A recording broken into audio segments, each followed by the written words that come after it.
performs really well there. Blunks, the captain, is back. Yeah, Stoiner's such a cool, calm, collective player, brings a lot to the team with his bat ball and also his experience. Obviously, batting ball very well last game. Obviously, Tim Seifert is in magnificent form, so it's going to be great to see these guys go up against the Knight Riders. Yeah, that top three, they could be the bulk of the run scorers. Seifert, Jahangir, Breetzke. Look out for them when the Orcas have bat in hand. Right, that battle of bat and ball, we always talk about it as pundits, as fans. The players are well aware as well. We heard from them before the start. One batter, one bowler. Here with Matthew Breetzke. Great day on your first MLC game, 50 on debut. What's the secret behind that? Oh, no secret. I think it was a really good wicket, and obviously had Tim Seifert at the other end going nicely, so it gave me a little bit of time to get in.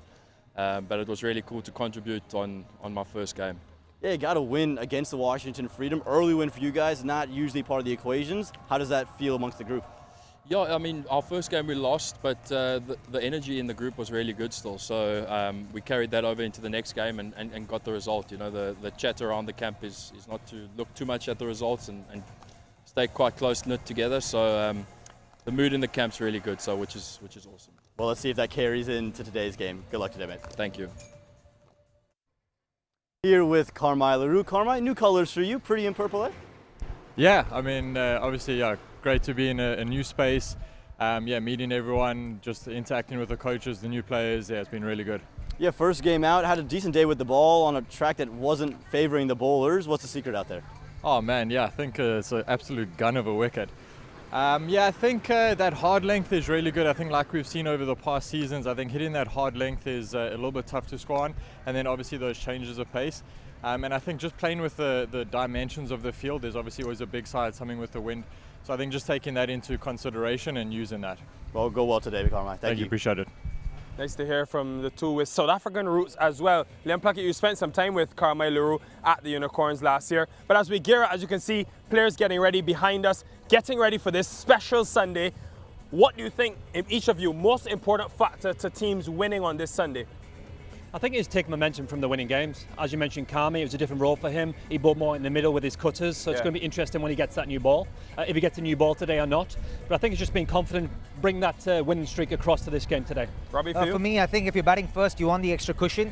Like we saw last night when a team batting first won its first game. You want an extra 20-30 run cushion here, and you need early wickets if you want to win the game batting first. What about this wind? I'm almost knocking you down, Robin. It's quite powerful. Right, nice breeze in, sun is out, players are ready. Are you? Time for the anthems and then action. On the field for tonight's national anthem ceremony are the match officials and the two teams. Seattle Orcas, captained by Marcus Stoinis, and LA Knight Riders, captained by Jason Holder. Fans, please rise if you are able and welcome Chanel Kimani to perform the USA National Anthem. Oh, say, can you see by the dawn's early light what so proudly we hailed at the twilight's last gleaming, whose broad stripes and bright stars through the perilous fight o'er the ramparts we watched were so gallantly streaming, and the rocket's red glare, the bombs bursting in air, gave proof through the night that our flag was still there. Oh, say does that star-spangled banner wave o'er the land of the free and the home of the brave.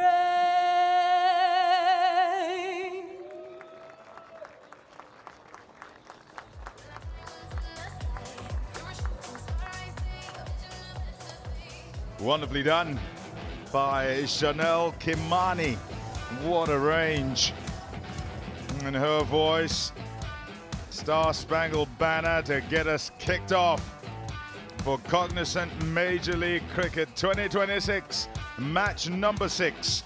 A look at the two sides, the Orcas and the Knight Riders, to do battle here. A change either side. Marcus Stoinis back in after that blow to the hand. He's okay. And Karthik Gattapalli in for Matthew Trump for the Knight Riders. So important right at the start of the tournament that you get a whole lot of work done. And it's tough going here at Grand Prairie because it's very much a case of batters holding sway and just generally bowlers are going off to the fence with regularity.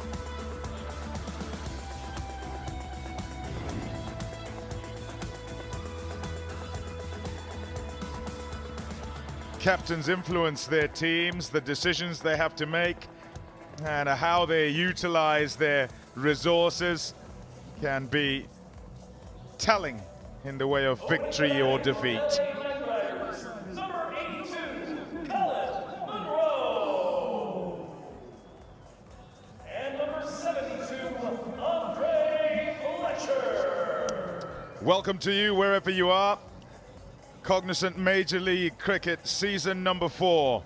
And we're on to match number 6. It's the first of 2 here. We've had double headers and this is 3rd in a row. Just to get you started and to set the stall out for the tournament to see who it might be who will get there in the end as far as the qualifiers and then the championship itself. Spiceman Andre Fletcher out in the middle for the LA Knight Riders. And his partner will be a very experienced man, very experienced partnership, one might say, with Colin Munro at the other end. So Grenada and New Zealand together out there. Look at that strike rate, 160. Started well, and he'll want to continue that in this tournament. A vice captain, Harmeet Singh, who stood in for Marcus Stoinis, did a good job, and here he is to take the new ball. No real surprise that teams might go towards spin and might have a look at what the spinners can do even in the power play, because the seamers have struggled to strike and also to halt the progress or stall it of the opening batters. Ready to go.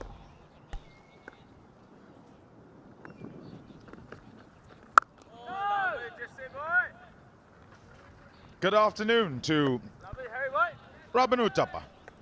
Good afternoon, Tommy. Good afternoon, everyone. It's a warm day out, summer solstice. The longest day, I think we have 14 hours of daylight.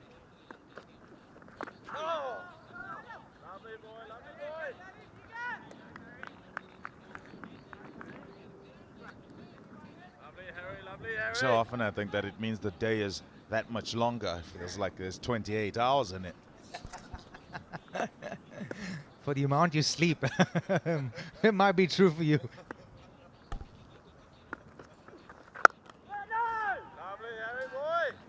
Don't be giving away my sleep or lack of sleep patterns. Come on, let us have some fun. Happy Father's Day, my friend. Yeah, thank you, and the same to you. Thank you, thank you. I hope you called them. Yes, it was the first call of the day. They called me and showed me the little drawings that they made for Father's Day. Wishing everyone out there a very happy Father's Day.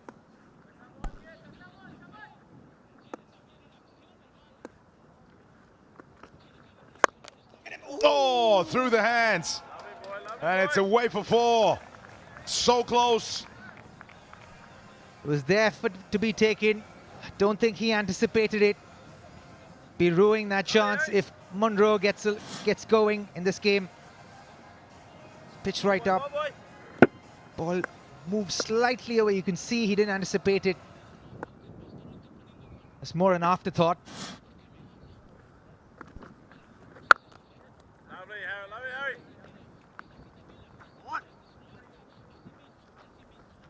So tough to come by wickets early on. Just in general in the matches we've had, the 5 before. And so if you do get an opportunity, you want to be awake to it. You want to make sure that you can accept. So you strike early.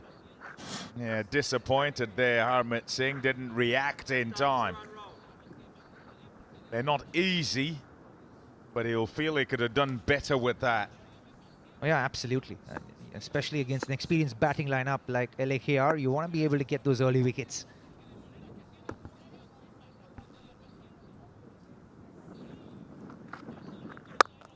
Lovely, Harry boy. Nicely nudged. 6 without loss off the first.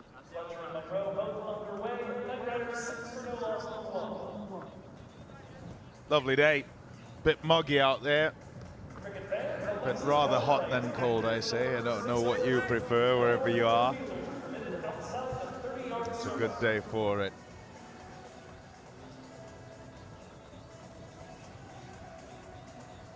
The decision review system, DRS, is in use in today's game. Each team is allowed a maximum of 2 unsuccessful reviews with umpire decision per innings.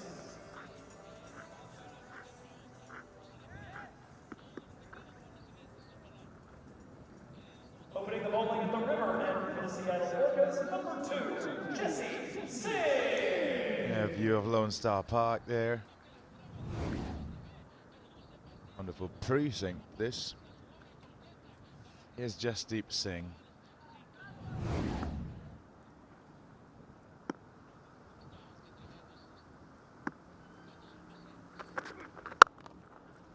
Cut away. There's a fielder out there, should prevent it from going for 4.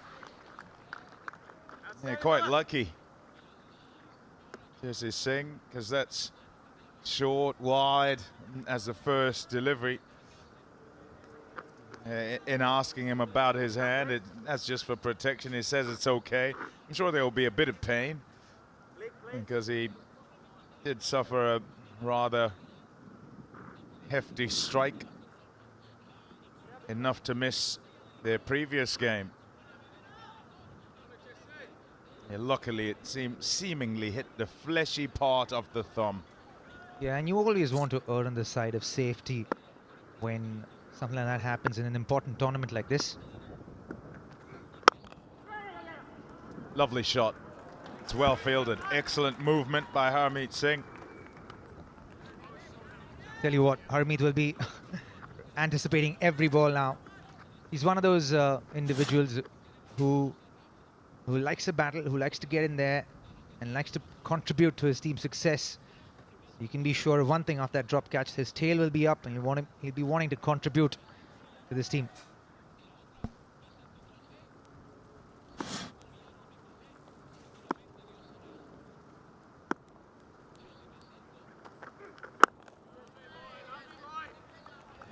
The conditions will be something to keep an eye on. Yesterday, looking at the 2 games, it was quite a surprise having moved from pitch 4 to pitch 6. That in the first game, so many wickets fell and just over 150 on the board batting first. You thought, oh, that's way below par, but a combination of perhaps surface and the way it played, and also the way the batters themselves went about things.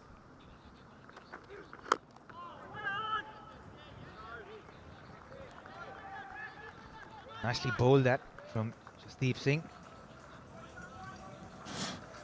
The bowlers have turned up with a plan, you can tell, against the batters in the first 6 overs. Instead of just trying to hit the top of the mark or top of the off stump, come up with their variations, their off cutters into the deck, pace off, short balls that's pace off as well. So just planting seeds of doubts into the batter's mind. It's important, keeps the game balanced.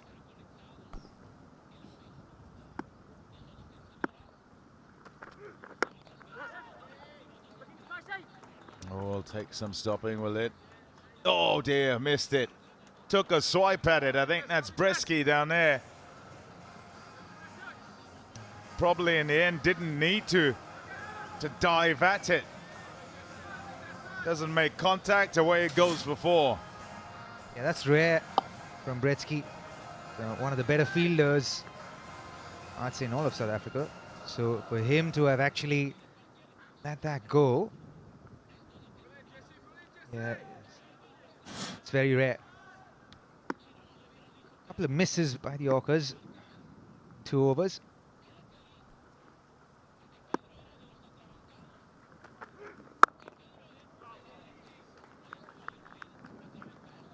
Seven off, 13 without loss.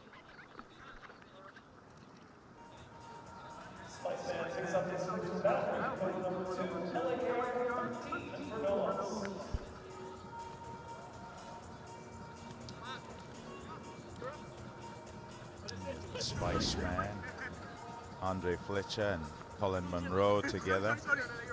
You might wonder why he's called the Spiceman, and any who watch cricket will know he's from the Spice Isle.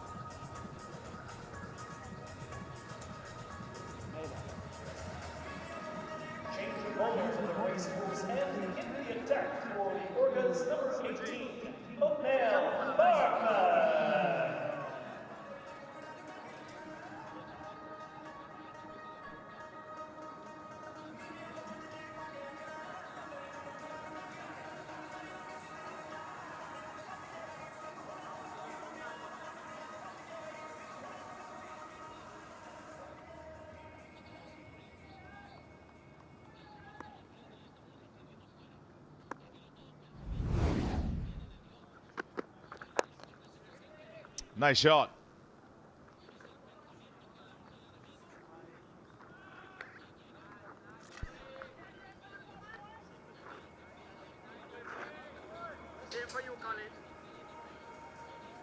Othniel Bartman had a blinder of a game in the previous match. 4 for spit, and just absolutely on the money. Freedoms are running away with the game.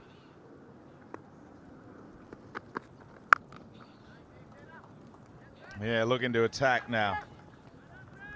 Oh, and that's Breetzke again.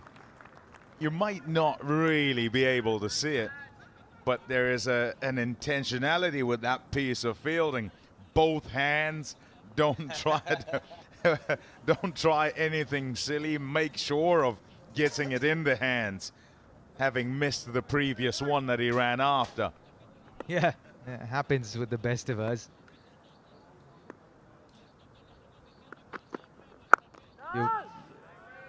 You kind of wake up when something like that happens, especially early on in the game. Even that little dive there where he rolled over, threw the ball back in. But Othniel Bartman was just delightful in the previous game. 4 for 33 when the Freedom have run away with the game. This was just absolutely on the money.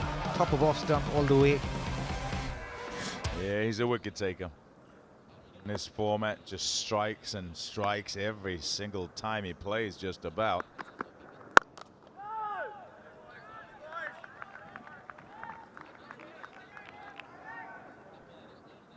Look at the head-to-head.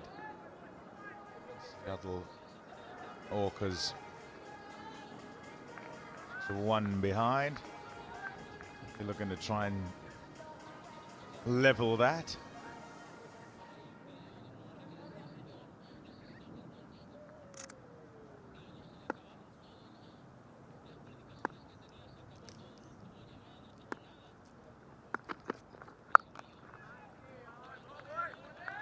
Yeah, 2 fielders out there, so at some point he'd have known that it was coming. It's against the wind as well, onto that side.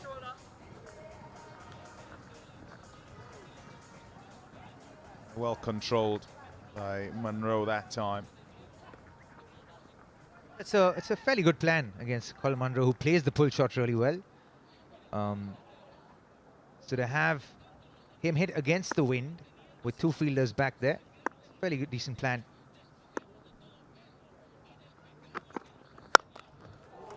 Beautiful. A crack off the bat, and away it goes all the way for 6. Ends the over. That's gone for 10. 23 without loss. Quite over, but sprinkled with some spice at the end. A very good shot. It's pitched right up. Just a beautiful extension of arms. Bat speed immaculate. An off shoe end. Bowling changes the river end into the attack. Number 21, Captain Gannon. It was absolutely in the slot. So dangerous when the ball's pitched up. Hits the ball so cleanly.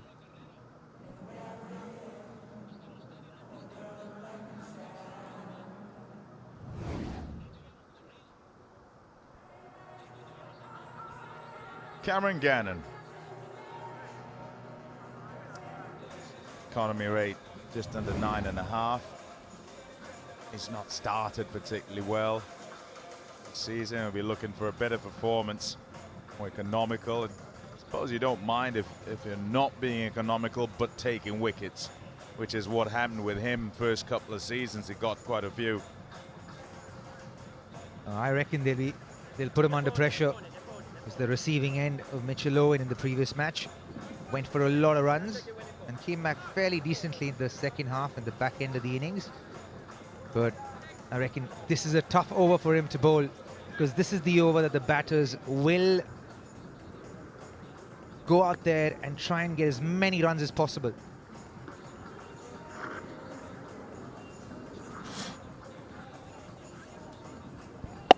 This is the last ball. Cleanly hit it. Took a while to find the ball because it got lost amongst the seats. Everything right about that shot. The head positions, the bat flow, stillness of his head. Great batting.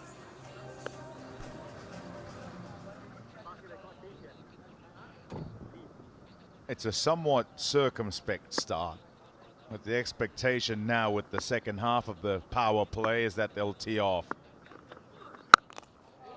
Just like that. In the slot and dispatched. 6 runs. It's pitched right up, asking for trouble there. And Gannon immediately yet again put under pressure. Can't pitch the ball up to a man in form. He's also not the quickest guy in the shed. Gannon, 262 feet 6, that one.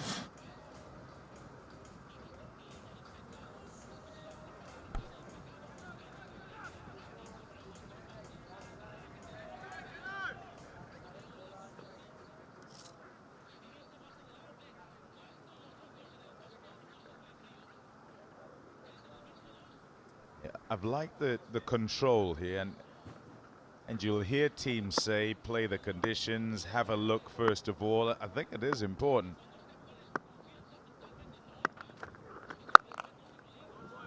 You can't have a look for too long though, and normally it's sort of an over and over and a half, and particularly in conditions that are really good.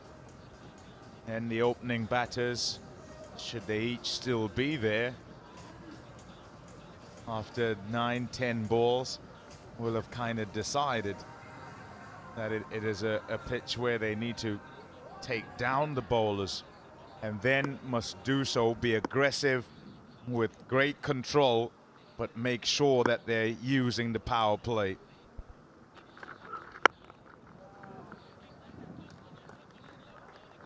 That's generally the case. We've seen this in the last 4 days of the Cognizant MLC, where batters have given themselves just about 9 balls or so to assess the wicket before they go hammer and tongs. We've seen that extended just a little bit in today's game.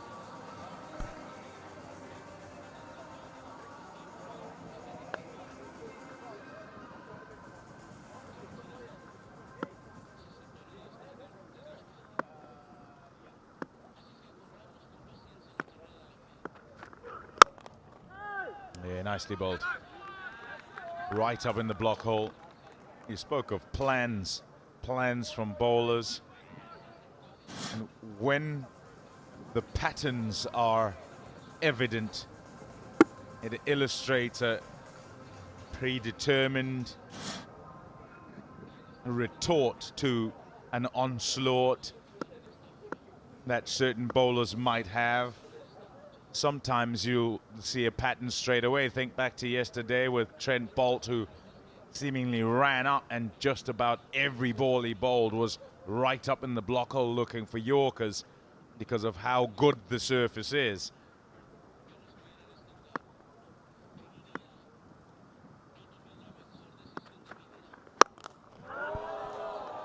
Too easy. It's in the slot, and each time that it is, they're not turning that invitation down. It's banged away for 6 more. You're asking for trouble, especially when you're not bowling to the field. There's a field here that's set. You bowl a slower ball in the slot. The absolute worst thing that you can do when you have a deep mid-wicket and a deep square leg as your 2 fielders who are outside of the 30-yard circle. That is a tall and long 6. And Colin Munro, Gannon is certainly feeling the heat more than anybody else on the ground right now. He'll be disappointed with himself because of the field set.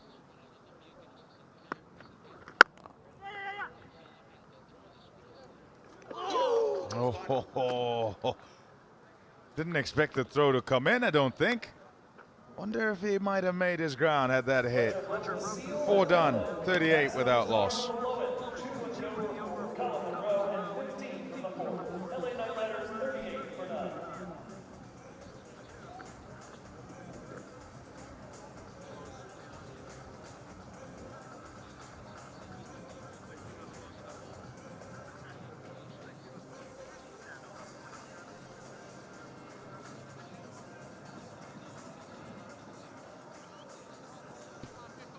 Change of bowlers in the race brings end into the Orca attack, number 11, Dasan Shanaka.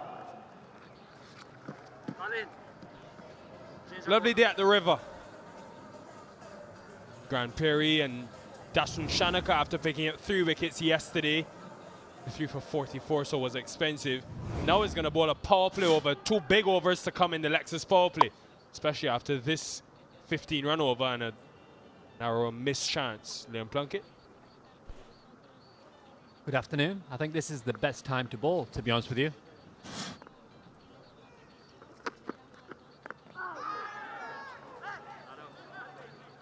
Start straight up with a slow ball delivery.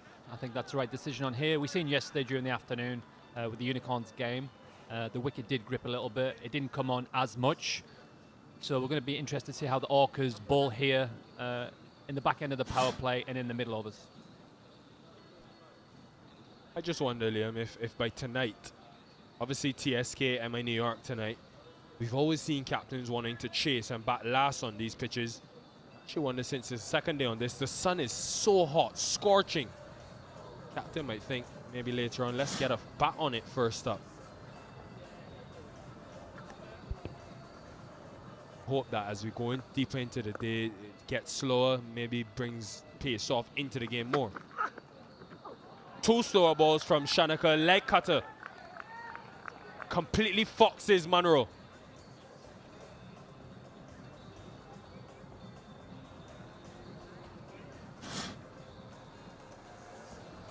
Shown on the screen here, that delivery. Well, front like a front kind of leg cutter. Great delivery, a bit of grip. Came off the pitch slower, and as you said, Nikhil, he absolutely stuffed Colin Munro on there. Good delivery, good start to the over.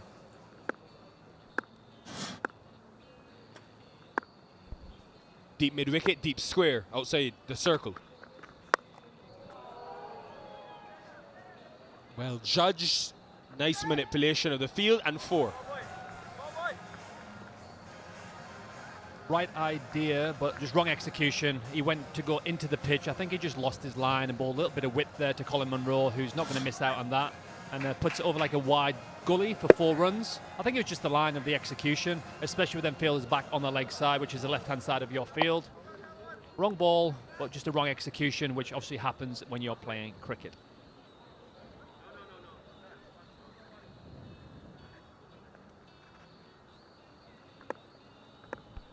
Maybe he needs to be a touch fuller if he's going slower.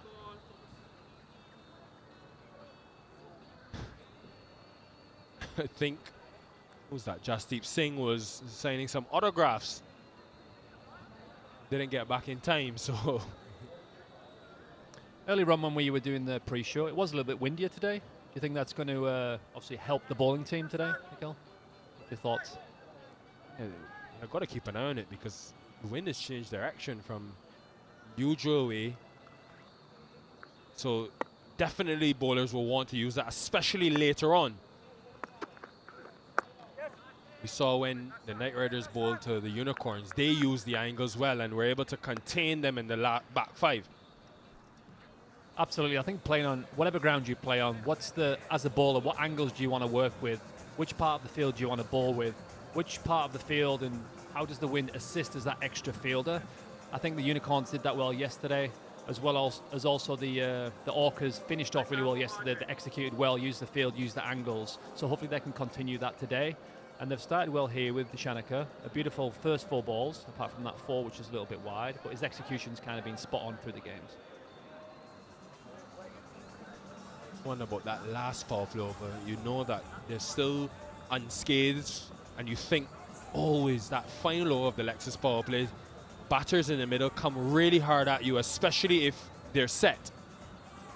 Nice little change to Fletcher. Keepers come up to the stumps because they know Fletcher likes to use his feet, similar to what we saw from Mitch Owen yesterday evening and Kyron Pollard. So now he's got to stay rooted in that crease with long on in place. Very stylish and smart from Spicy. The Spice Man, very clever. He knew that slow ball was coming to him, just sat back in his crease and helped it on its way. An easy boundary for the Spice Man to establish elder statesman at crease. Here we go on the screen here. Kind of knew that was coming, to be honest with you. He knew exactly what was happening. Easy shot, like a shovel. We've seen Riley Russo do that yesterday. Kind of a scoop, pull, sweep kind of shot. 4 runs. That time going pace on, and with this field very straight on the leg side, too easy. Wrist work, 51 for none. With that 4, it's the 50 up for LA. Here, very similar delivery. Actually, like a wobble seam. He didn't really come across that with his fingers, but I think it was the execution a little bit short of that field, especially with square leg and fine leg up. It's easy for Andre Fletcher just to put that way to deep square leg for 4 runs. 51 for none.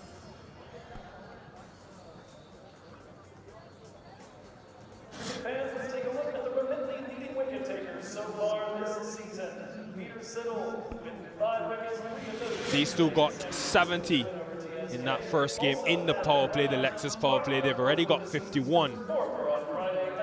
Both still there, so after a circumspect start in the first half, they'll want to really capitalize now as the 50 partnership comes up. Jasdeep Singh will start from around the wicket with both of his fielders leg side. So slightly different strategy today from Stoinis in the power play. Just the 1 over for Harmeet Singh. How they're going to get a wicket here? I think don't be afraid to bowl that bouncer. Don't be afraid to mix it up a little bit. But I think Munro's just waiting for that bad delivery. I think if you're hitting the top of the stumps here, it's not easy to hit. So if I was Jesse Singh, I'm thinking about hitting the top of the stumps with my pace off.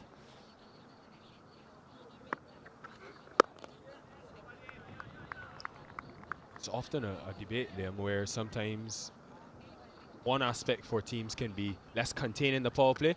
Other teams may be happy to concede a few runs if they can buy 2 or 3 wickets. Which side did you lean on? I think for me, you always want to take wickets up top. Damage limitation at the back end. If you can get 2 wickets, 3 wickets in that power play, get your big hitters in earlier against the newer ball when it's moving around or it's spinning. You don't have someone like an Andre Russell who's going to be in form at the back end, has a chance to free his arms. So the better wickets up top for me, more aggressive approach I would do.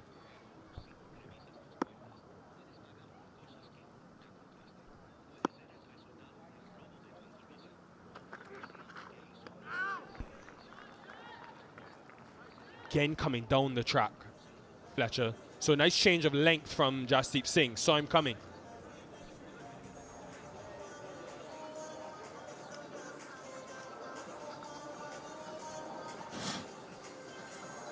Andre Fletcher, as you said, using his feet, giving himself a little bit of room as well.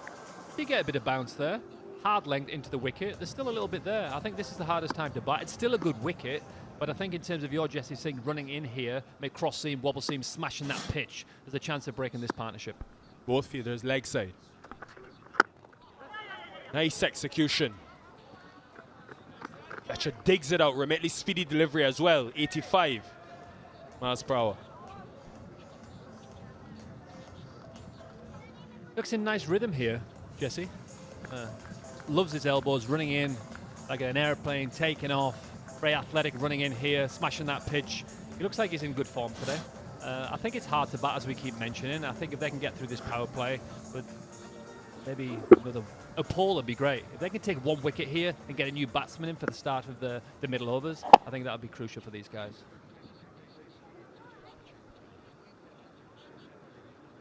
Want to deliver more remotely speedy deliveries, especially when he's going Yorker.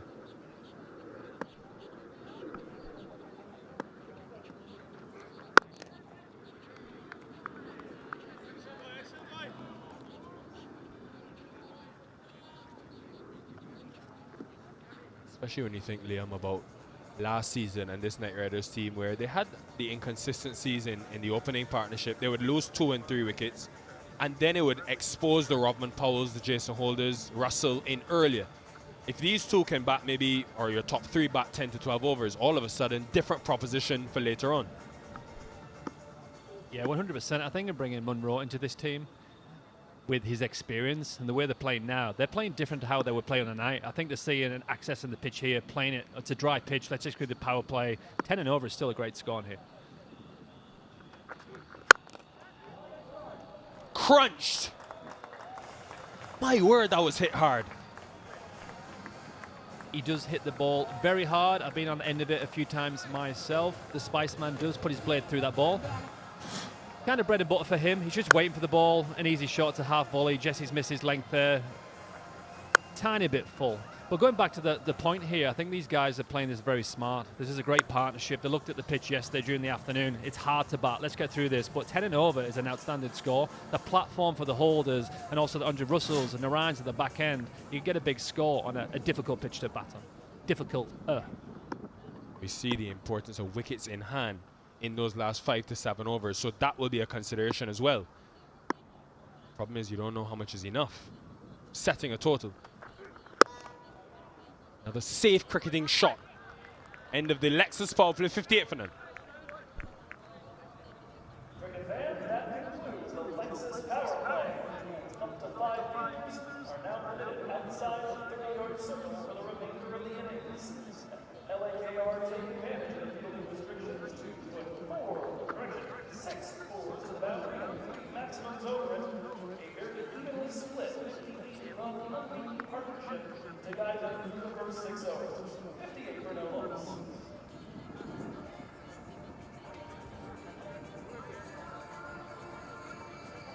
Lovely day here at Prairie View. Sorry, Grand Prairie. Prairie View is in Houston. Othniel Bartman now outside of the power play. Lexus power play, that is. With 5 fielders outside the circle. And straight away, in the wickets again. You just can't keep him away.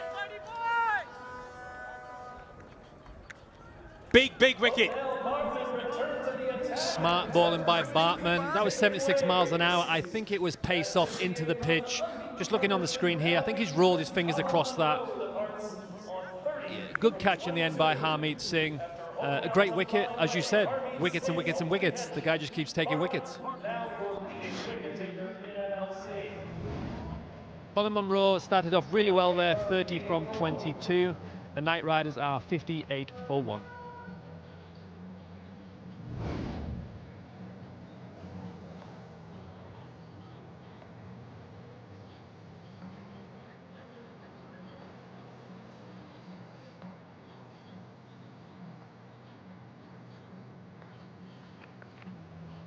In at 3 for LAKR, number 33, Unmo Chan.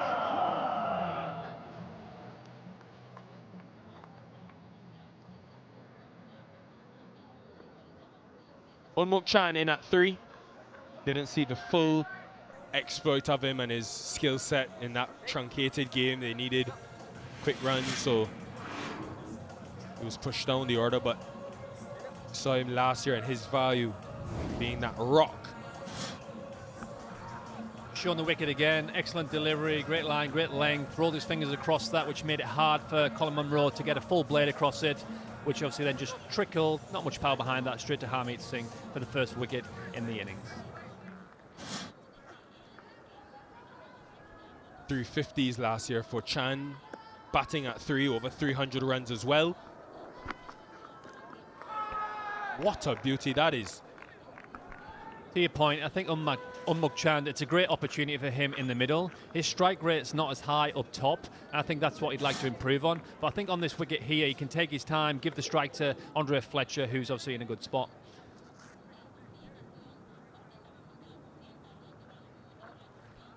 Really is skillful, Bartman. Can almost fly under the radar. But every league he goes to, Liam, think about the SA20, think about when he plays for South Africa, always in the wickets. He's top of the tree. It's early days, but he's top of that wicket taker leading chart. Lexus power play then, dominated by the bat. Good start by the Los Angeles Knight Riders, 58 for none off their 6 overs. They'll be happy with that start on the dry wicket this afternoon.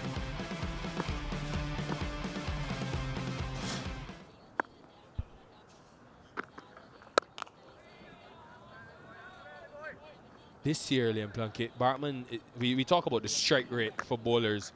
He's averaging a wicket every 10 balls. The average in all of T20 cricket is around 19 balls. So that tells you how successful he's been. And the average, every 17 runs, he's getting a wicket for you. Excellent economy as well.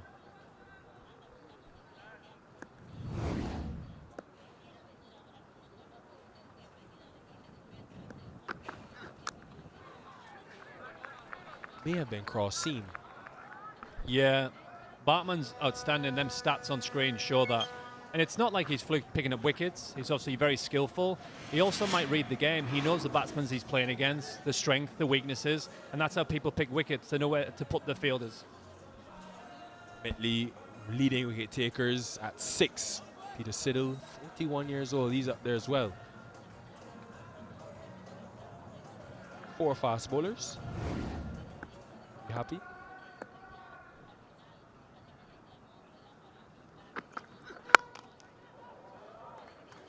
Just wide of that deep cover fielder. Thought originally he'd get 2. He actually gets 4. Nice way to finish the over and continue the rhythm. 64 for 1. A very nice shot there from Unmuk Chan. It was a good delivery, back of the lane, good pace. It was a very good cricket shot. Just wait for it, back foot punch through the covers and away for 4.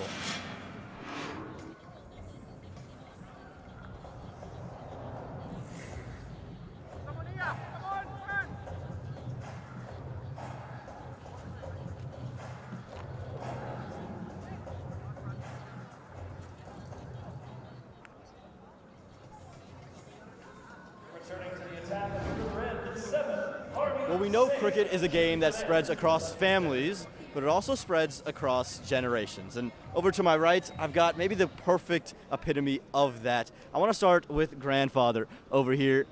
You're here in the States, and you tell me you love cricket. Oh, I love cricket, man. That's from when I was like 12 years old, my big brother, he took me to stadium, Lahore Stadium, then Karachi. It's an absolute circus out there. I came over here, then he got it for 1999. And he is crazy about the cricket too, and my grandson is crazy about the cricket too. There we go, it's spread. World Cup too. Yeah, it's spreading in the family, so I'm going to go to the son now. All right, so he's saying he got it from his dad. You picked it up from him. How did he get it from you? You know, like you see him play, and in Pakistan, you know, like that's all it is. It's all cricket. There is no other sport. You know, you're just crazy about it.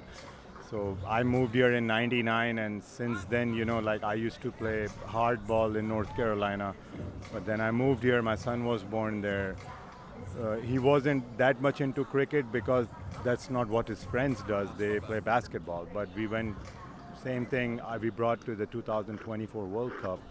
And then he liked it a little, and since then he's been crazy. We went to Barbados.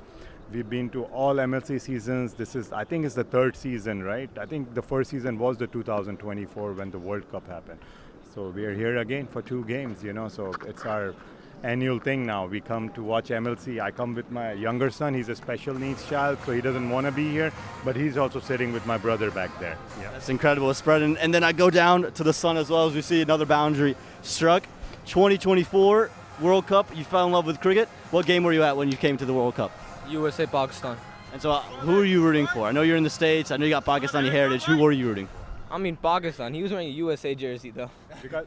Because you know, there were some players of Pakistan that I didn't like because I thought their selection wasn't on merit. So I was against that. That's why. But he was wearing Pakistan. He was wearing Pakistan. I was supporting USA. Well, you got the right side. The U.S. ended up winning the game, so you picked the right one in the end as well. But you also play with your dad, don't you? Yeah. How's that going? It's good. Like, it's fun playing, learning more about the game, you know, having fun, like getting to demolish him sometimes, you know. Yeah, that's what he think, and he insisted on going on a cricket camp this year. So in Frisco, we have an all-star cricket academy, so he did a camp with them for a week or so, but then we don't have enough time because there's other activities. So we actually did a cricket camp over there just for the sake of it. That's incredible. Love is spreading, and it's fathers spreading to sons. Happy Father's Day to everyone back home. Happy Son's Day to you, Aman. It's not today. Do we have a Son's Day? I think we need one.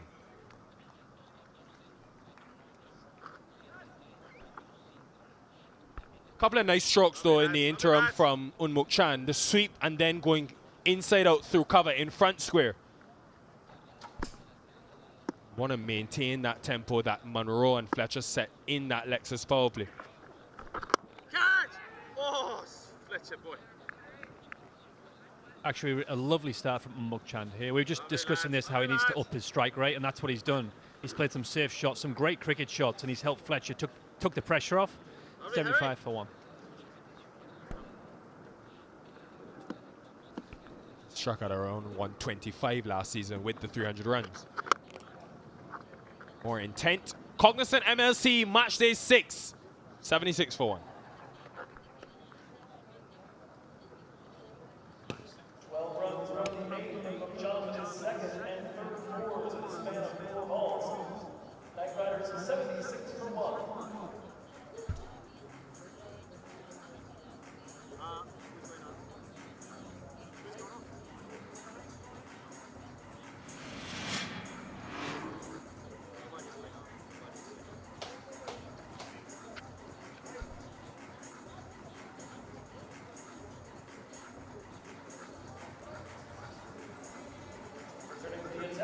Five bowlers used thus far for the Seattle Orcas, and again it's Bartman who's the one in the wickets and in the wickets early. Very good afternoon to you all wherever you're watching this broadcast on a special day, Father's Day. We've got some fathers in action on the field. We've got some fathers up here in the commentary box too. Great to have Danny and Pommy and Robin Atapa all with us celebrating.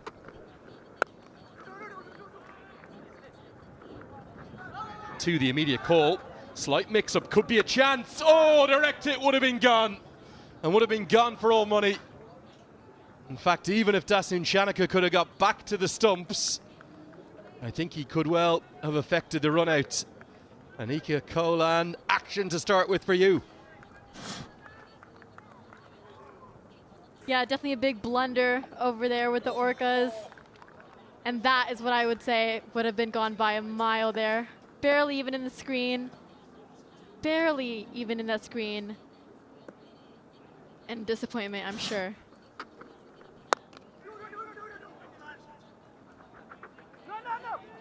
Just the single this time, understandably. Really good piece of fielding from Ali Sheikh, I thought. He's done everything right.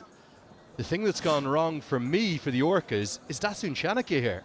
He has to gather this. I know it wouldn't have been easy, but he needs to gather that and try and get it back onto the stumps. And that's exactly what Ali Sheikh is saying.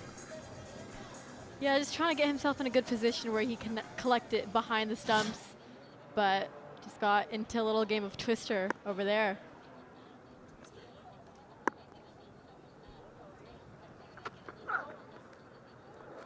Clever change of pace. Yeah, good shout. I think he's just kind of got himself wrapped in and around the stumps. Now, Super Sunday action, 2 games today. Knight Riders, who've really struggled, haven't they, across the course of the 3 seasons, never made the playoffs. They look a different unit, don't they? There's something about Jason Holder as a leader. Definitely, they look different. I'm sure the leadership has definitely made a huge impact. And just in this over, pushing for those doubles, I mean, it does make a big impact. Guided away very cleverly. Spiceman is a joy to watch always. Very rarely without a smile on his face, and he looks to me to be laser focused today. Moves to 35.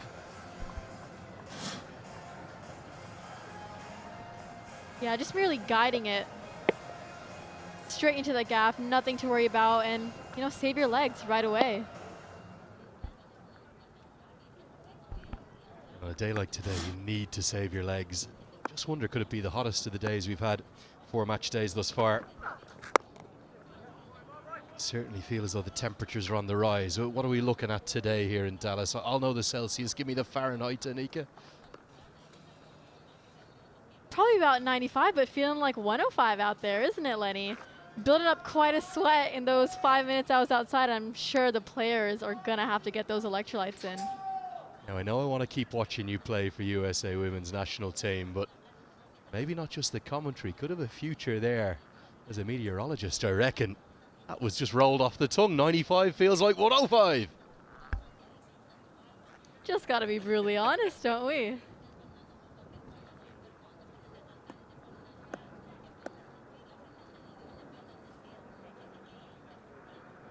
Well, for those in the Celsius, maybe watching back in the UK, about 33, 34 degrees right now. As that's driven out to the protection, will get us to the end of the 9th. Knight Riders going nicely, 85 for 1.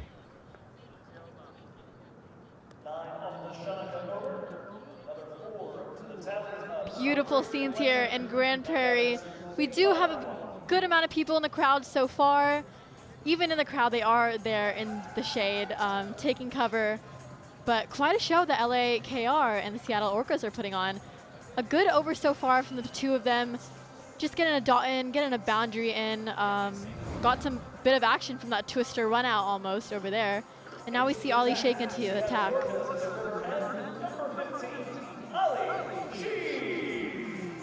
That's our Lexus points table there on the left of your screen. And MI New York, the reigning champions, the only ones without a win yet. Certainly plenty of time for them to get back involved.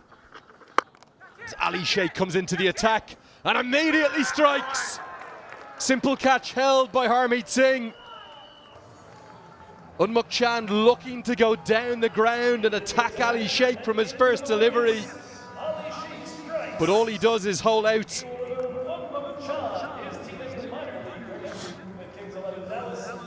First ball up front from the youngster and already creating such a big impact. Unmuk Chand walks out for 19 off 12. No doubt, Anika, that was a Cognizant clutch catch right there. Well held by Harmeet Singh. It will indeed be the end of Unmuk Chand. He's gone for 19 off 12. It will also bring the players out for a drink. The Knight Riders, 85 for 2.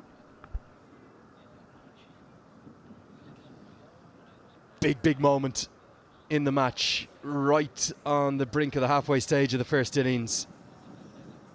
And you'd have to think that Unmuk Chand might want that delivery back. Could and maybe should he have had a look before trying to attack Ali Sheikh, the new bowler.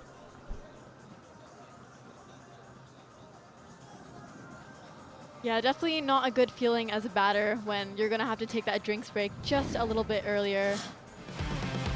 But the LAKR have been going great here. Quite a bang up front, almost there, Harmeet Singh, and just flicking a few off the pads, racing to the boundary. Yeah, certainly really like the way Monroe went about it. Initially, he's got such power, doesn't he? The way in which he exploits both the off and the leg side. Fletcher, always a joy to watch, whoever he's playing for.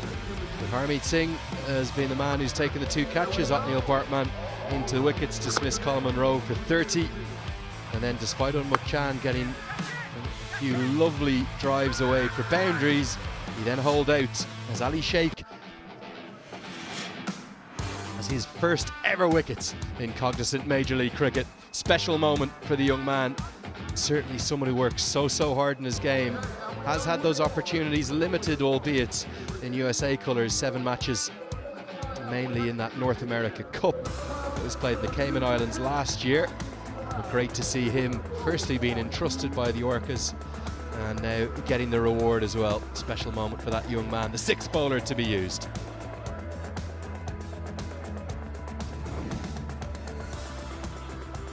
An interesting move here because I think this is a pretty significant promotion up the order for Sunil Narayan, and I would have to suspect that it's something to do with a bit of a game plan to get the left-hand right hand combination going together, as they'll get Narayan with his power up the order. It means that Rovman Powell, Jason Holder, Andre Russell will all be held back, which, well, probably a little bit of a surprise.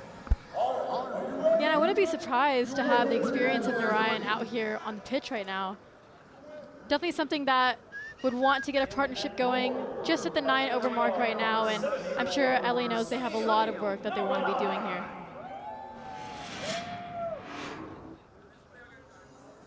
He's had an interesting career as a batter. He's probably batted, I would suggest, in almost every single role in T20 cricket. He's batted, in fact, funny what instinct does for you sometimes, isn't it? He's not just opened the batting. He's batted at 3 and 4 11 times, and all the way from 5, and even once, albeit back in 2013, 3 times in total, down at 11. So he's a man for all seasons with the bat, but he does tend to have this habit of trying to exploit the power play. Now we're outside of that. What will his approach be here in these middle overs? Maybe take on the left arm spinner.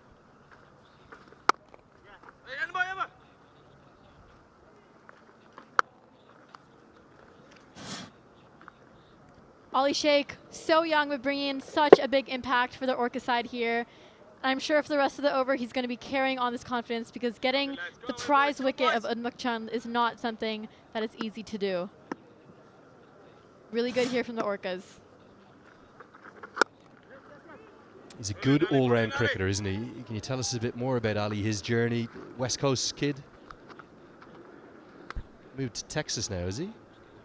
I believe he's in Texas, so I believe that this weather isn't too much of a big deal to him than it is for my cold California native.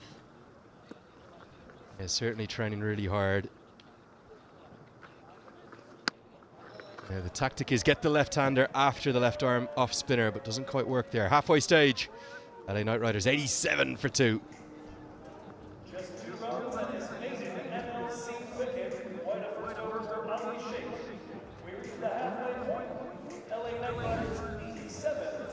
They're the batters to come. Be interesting to see how Powell, Holder and Russell stack up. May well depend upon if and when the 3rd wicket falls. I think for me, Jason Holder's extra height and the way in which he played, promoting himself up the order to number 4. I was a bit surprised not to see him stroll out at that same number. Powell's going to be held back. Dre Russ could come in at any point, but certainly plenty of power still to come, and safe batter as well as a bit of a security blanket beneath them.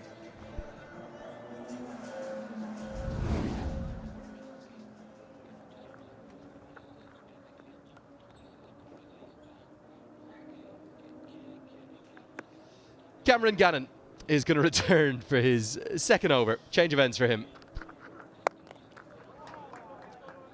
Let's get a look at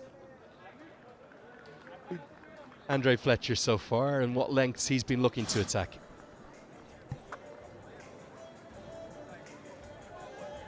Yeah, we see that the full is striking at a strike rate of 233, which is definitely his most impact. Also that 267 for that little back of a length, and we see that at 50, it's that good length. So definitely has those favorites that he has there. Yeah, I think that's what Liam Plunkett's been talking about a lot across the course of the first 3 days. don't overcomplicate it as a bowler. Go back to that kind of traditional, almost a test match length, a good length. Get in above the top of the stumps. And that's where Fletcher in particular is finding it difficult to score from. If you go full to him, he's going to pump you down the ground. You go short, he's been very good on that swivel pull and getting it behind square. Keep things simple as a bowler. I know the batters have it in their favour here at Grand Prairie, but keep it simple, you'll get good results. Yeah, that's excellent bowling from Gannon here so far. You see that it just went from a single, but the way Fletcher has gone that single, just a little bit uncomfortable, a little onto that body line, and I would say that is more in the favor of the bowler. So keeping it simple, like you said, is definitely going to make an impact here.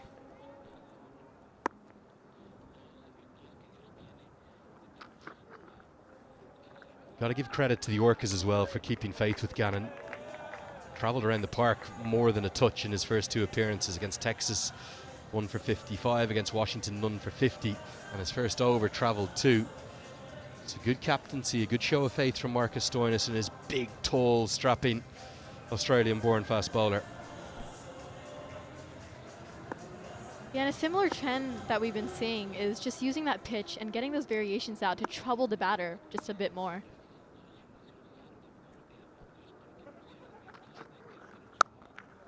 Goes with the cutter, and Carmi Singh does enough for me. A backward point, gets down and keeps it to just a single. Just sense a bit of a lull in the innings here. The boundaries aren't coming regularly, 12 balls without a boundary. What are they looking to get to here, Anika? They're currently at 168, and if this is the way that they're going to reach the 200 mark, which is definitely something that the LAKR are definitely going to be targeting. Anything 200 plus on this wicket, they would be very, very happy to achieve.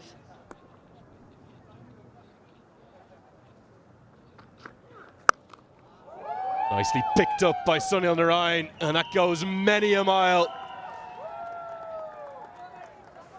Pounding down the concourse, arms elevated. And that's why Narayan's been sent in up the order. Good strike. Yeah, just really, really powerfully off the bat. Even overcoming that leg cutter out of Gannon's hand. Like you just said, Lenny, there hasn't been a while since a boundary, and he just decided to go with a bang. Just hit it right out of the stadium here. Yeah, great strike. 85 meters, 279 feet here. Certainly, that will start to get things going. You felt that something was going to give, whether that was going to be the breaking of this partnership or a flurry of boundaries.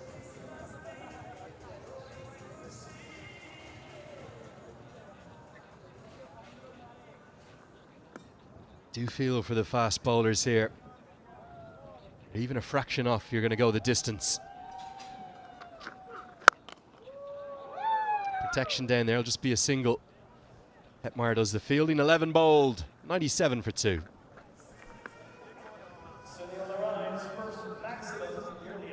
Yeah, I would imagine the conversations in the Orcas dugout would be too happy about it. Actually, 97 and 11 so far. They're going pretty well. We're at a current run rate of almost touching 9. So still work to go in these last 9 overs, but I would say that the coaching staff and batting department have been pretty proud so far.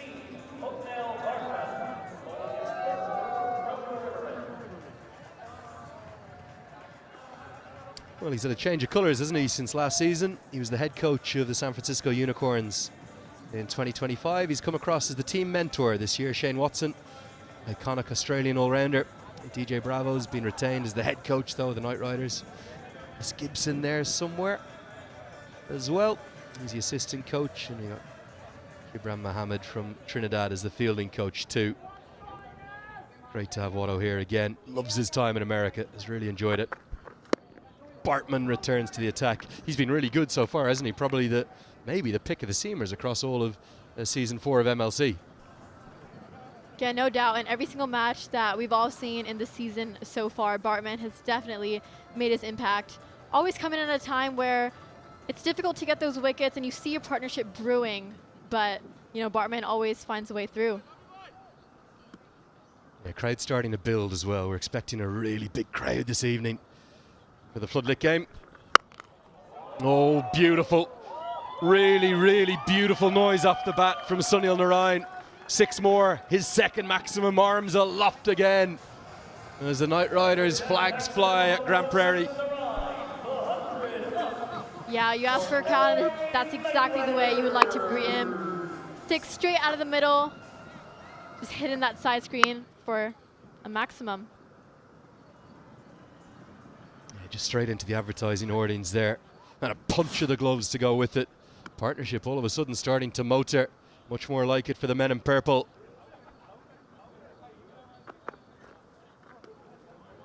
Going to be marginal, but he gets away with it really tight to that guideline. You can see there, big difference. When he goes pace off, he all of a sudden finds penetration, he finds wickets. Every 4.5 balls that he goes with the alternative, whether it's the leg cutter, the off cutter, the knuckle ball, whatever pace he's taking off, he's picking up wickets. Expect to see plenty more of them. That one will be a wide.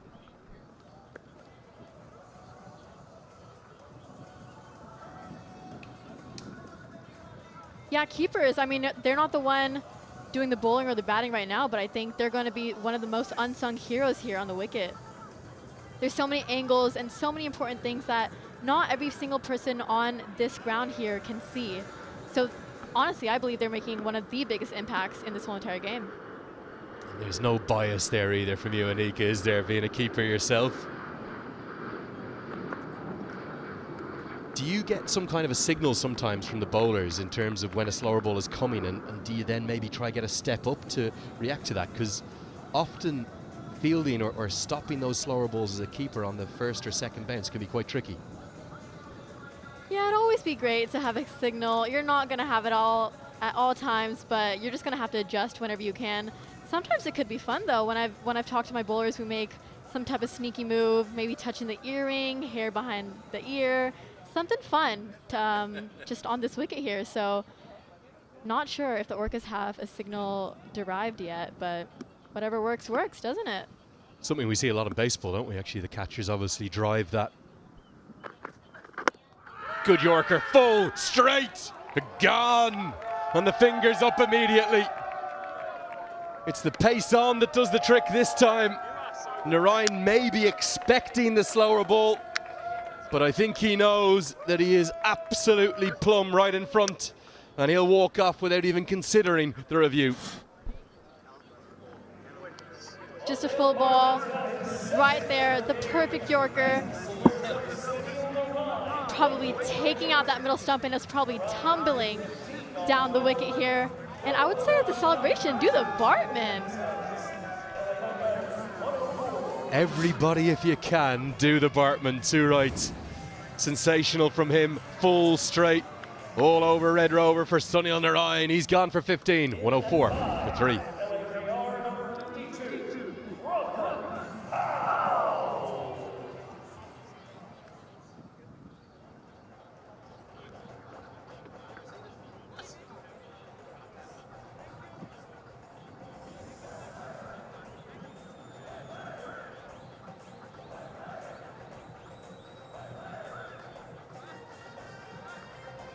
Powell walking in, heavy bat in hand.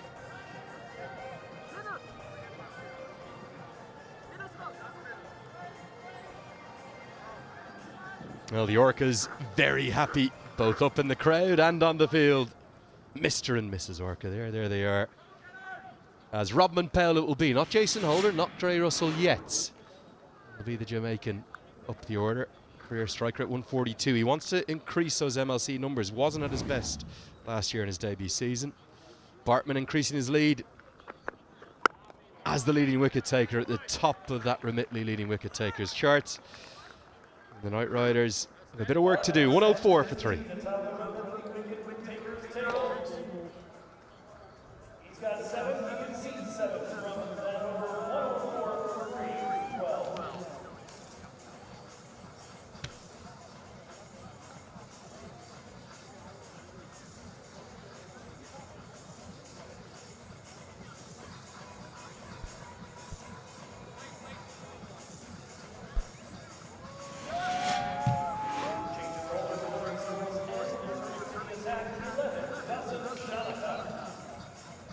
the remitly leading wicket takers here in Cognizant MLC.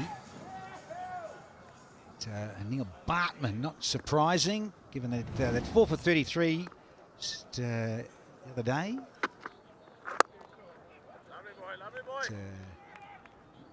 Keepers standing up in terms of pace off, and think about Shanaka, who's not the quickest going around, but he's got a wonderful bag of tricks. But Bartman, who is quicker than you think, it pitches on. Liam Plunkett alongside. The only way it was missing if it was going to go under. Good to see you. Lovely to be on air with you, Danny. You said, Shanaka, not the quickest, but a bag of tricks like you said. Just missed it a little bit early with his length, but started off here with a single. Be looking to get a cutter, slow balls, and mixing his bag of tricks up right now. Powell has joined Fletcher. So you've got more of that West Indian contingent getting together. Can Powell cut loose and get a biggie with Fletcher here, because Narayan got a start and couldn't convert? Yeah, Powell, the West Indies boys, to be honest, they're very strong, powerful, also time the ball. So if you miss, they're going to hit it. If they get half a bat on it, it generally goes for 4. Powell's a very strong guy, and he won't miss out on that. Just missed his line there. The length was okay. It was just the line which gave access to Powell's hands to get through it, and for 4 runs.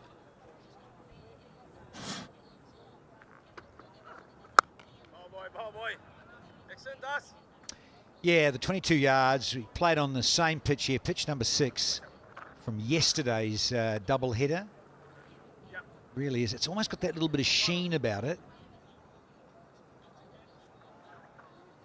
So I was out there with Anika earlier. Alexis pitch report, and hardly a blade on it. It's certainly got more shaven, if you like, for this fixture, match 6. Very good batting surface. Spicy. Oh no, he was either going to go up or was he going to go along the ground. He's caught in between, and it's cost Andre Fletcher his wicket. To your point, in between, Danny, that's the indecisive. That's how wickets come. I think that was there to hit. Fletcher would love to face that ball again. Full, slow ball, bit of a leg cutter. In the arc, to be honest with you, Danny, and it went straight to the fielder, Cameron Gannon, at long off. A good wicket. Going all right here. A couple of wickets here, and they're going to be in strife. That's your word, I think you used, strife. No. Here we go, Andre Fletcher out, caught Gannon, bowled Shankar, 40 runs off 27. The score is 110 for 4. In at 6 for LAKR, the captain, number 8, Jason Holder.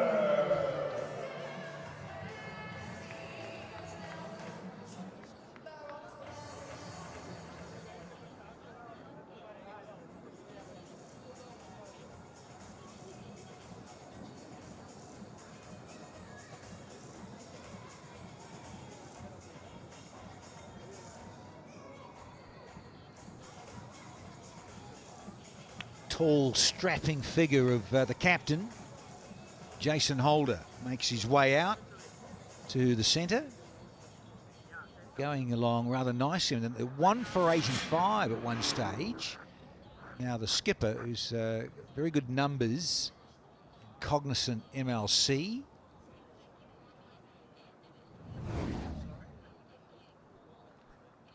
Fletcher will be really frustrated with that. Got a great start, 40 of 27.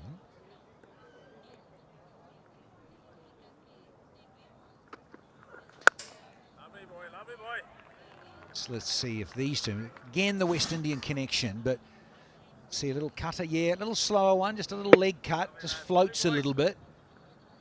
But Andre Fletcher knows he should have done a lot better, and you said it, Liam, it was in the slot to go. Just that little bit more bottom hand, and he could have got it easily over the top of Gannon for 6.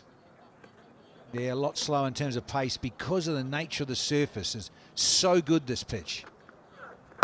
So you see why he's taken pace off a lot here, Shanaka early. It's paid dividends. He's got a wicket already. He's got 1 for 29, so yeah, only 7 off. 1 for 4.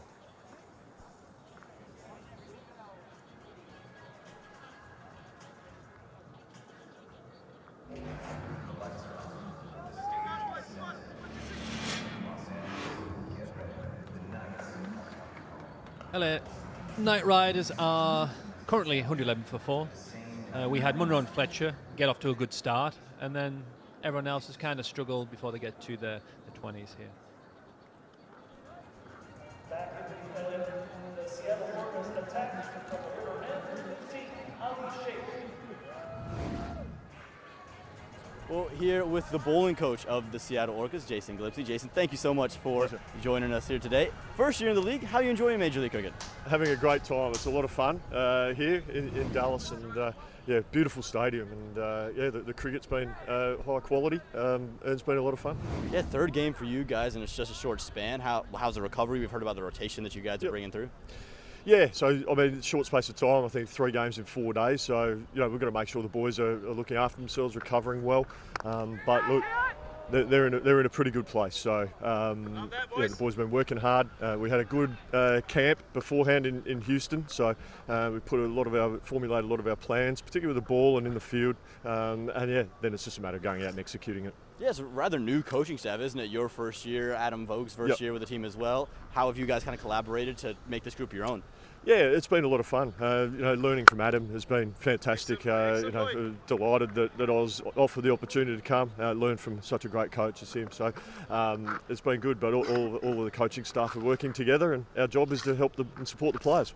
Yeah, speaking of the players, obviously the big internationals, what do they bring to the side? Well, that experience, I suppose that calmness, particularly out this tournament so far, the ball's been flying around everywhere. So it's just a matter of making sure we're staying calm in those moments, and just making sure we're really clear with our plans and executing our skills. Yeah, 4 there, not going to like that. But about the domestics, as you have Ali Sheikh, first major league wicket he took today. Yep. What have you liked about the domestics you have? Yeah, the players are coming along nicely, and yeah, Ali got his first wicket. It's fantastic. He's been bowling well at training and in preparation, and so to see him get a wicket with his first ball today was a just reward. Yeah, and your group has actually come back really nicely with the ball. You said runs have been coming at really a quick rate. What has been the secret today? Well, we've been working on progress rather than perfection, because it's, look, as you said, the ball is going around a lot, but just got to make sure we learn the lessons from each time we go out there. But ultimately, it's about getting your skill right and making sure we've got really clear minds and sound plans, and then just going out and bowling our best ball as often as we can. Well, Coach, not going to like the end of that over there, but thank you so much for joining us today, and good luck the rest of the way. Pleasure, thank you. Good to chat with Dizzy Gillespie. Jason Gillespie at big quick for Australia, and bounce and good movement. I think he is happier coaching than bowling these days on this pitch. Nice strike from the captain. 6 and a 4 already for Holder. Oh, ball boy, well, ball boy. So we've had 14 overs, 14 off the 14th again. 125 for 4. Six accounting for 10 of his 13 runs in the over. LA ran 14 in the 14 to 124, correction, 125. 125 for 4 here. The Orcas have brought LA back here. Did it yesterday in the squeeze. The ball has been really good here. Ali Sheikh a little bit tapping that over, but all in all, they're starting to bring this back. It's going to be interesting here, especially with the powerhouses hitters of LA.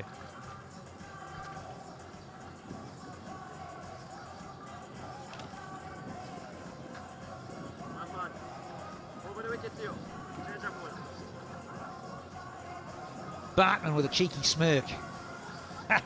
Good stuff. He's on top of the world because he's on top of the list in terms of wickets taken.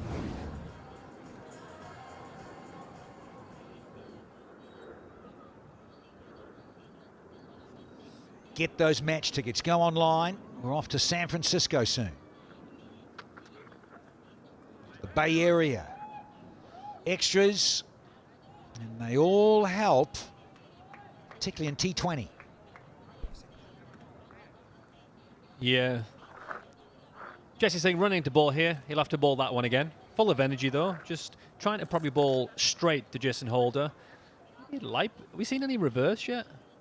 No reverse yet in the games. If it's going to do it, it'll probably do it today with a dry surface. So maybe they can start throwing that ball into the pitch and get a bit of reverse towards the back end of this innings. Morty Lee and Plunkett. Bouncing on the square. That's always frowned upon, isn't it? And then the umpires had to get involved, and you pick the ball. I don't know about you.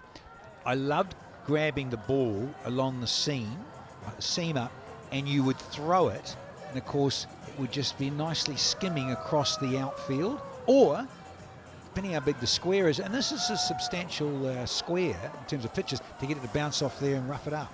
Yeah, I would come 2 hours early and practice that. Quality from you. Get it on there, soften that ball, get it scuffed up, get the reverse thing happening. Different changes of pace and lengths is so in order from the bowling perspective.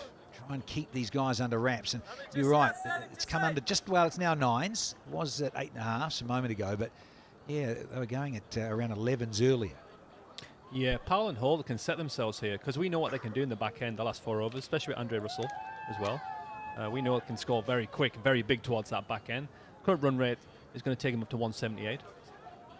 They can get up to 10s, 12s. Hopefully, a score of 196. But Orcas are bowling well here, especially with Bartman at the back end with his bag of tricks. Hopefully, going to keep these down to 170-ish.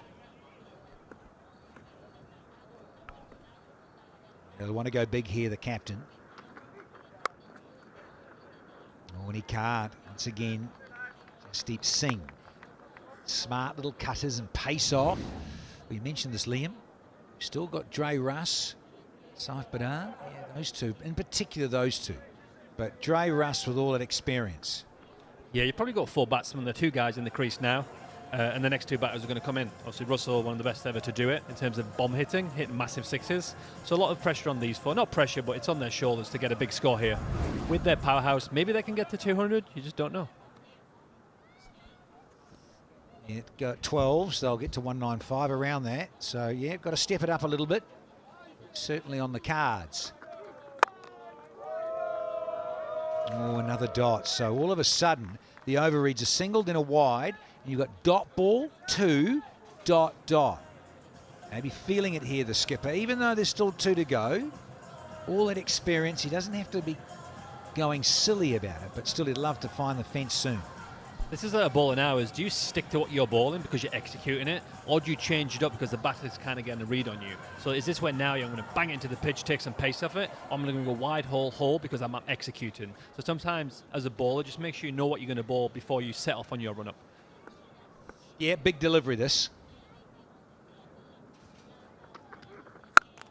Yeah, it was so important. He bowled slot length.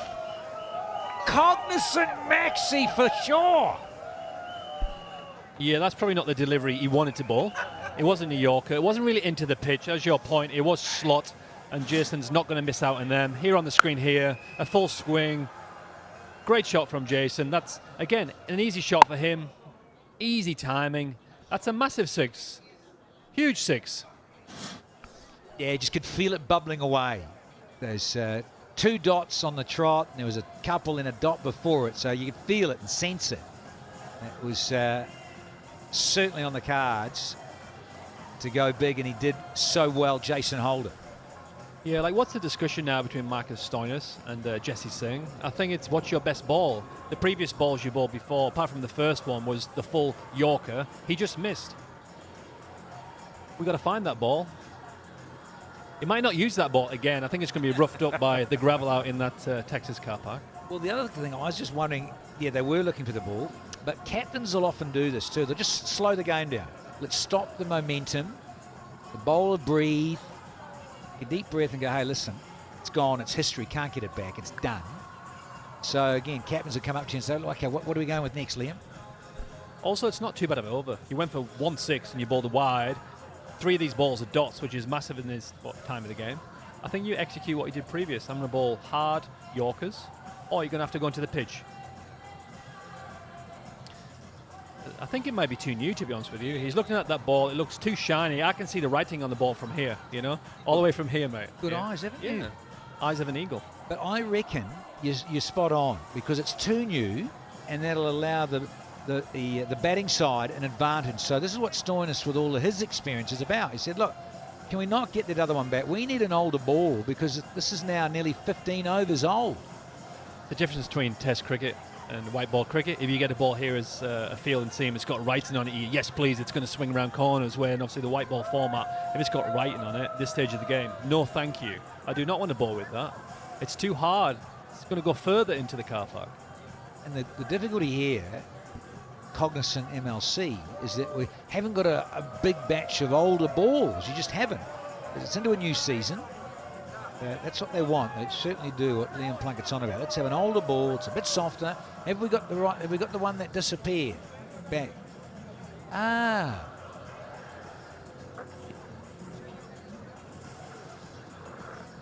But you do work on that ball as a fielding team. You do throw it in. You're allowed to throw it in one bounce, and it does get softer. So you do work hard as a team to shine one side, to scruff one side up. And yeah, that new ball is going to travel further. So I think they're happy with this one. Again, another big delivery. Last one of the 15th. That's betting on Fuller.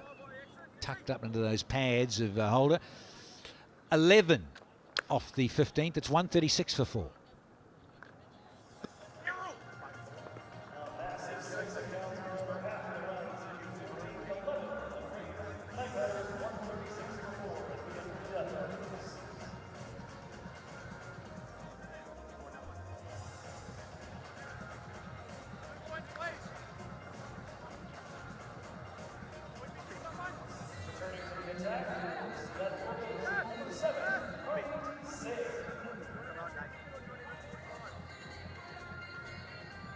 Happy Father's Day here in the United States of America. Sunday the 21st June. Liam's just jabbed me in the ribs and said it's also in the UK as well. Part of the world. Well, I can tell you down under in Australasia, Australia and New Zealand, it is not. It's in September, Father's Day. Here we go. We've got Hamid.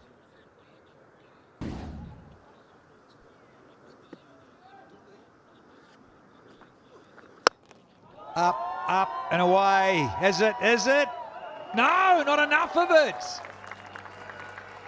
Hamid Singh, he's done the trick, and it's a simple catch really for Shimron Hetmeyer because he is such an athlete around the boundary. Yeah, Jason Holder would be unhappy with that. Normally he would that put away into the seats, but maybe it was just outside of his reach. He didn't get quite the middle of the bat, and maybe it caught up in the wind. We spoke about the wind was up a little bit today. It was wide, outside the blue line here. Decent contact, to be fair, and it was a simple catch in the end because he took some absolute spectacular catches. So for him, that's a piece of toast.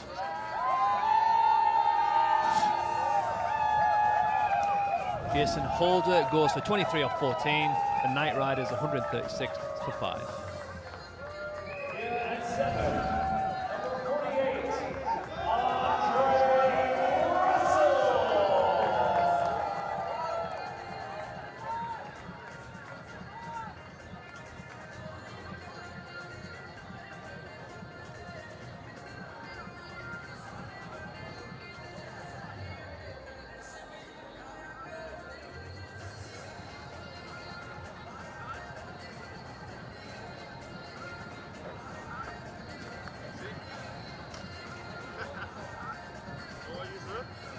More West Indian power to the fore. Dre Russ. Can he light up Grand Prairie here this afternoon? They need him. They've been losing some wickets irregular. 85, 104, 110, now 136. They really do need Andre Russell here to get in and make a difference with Rovman Powell. Powell's only been there for 4 deliveries. Lovely little bit of flight, and as you said, Liam Plunkett, the breeze has swung around. It was a little bit into it. Yeah, I played here in March in Battle of the Bats, and a lot of people got caught exactly like that. The wind just kind of came up. You can see with the flags, the Texas flag and the United States flag blowing in the wind, it's definitely up there. The wind's definitely up there.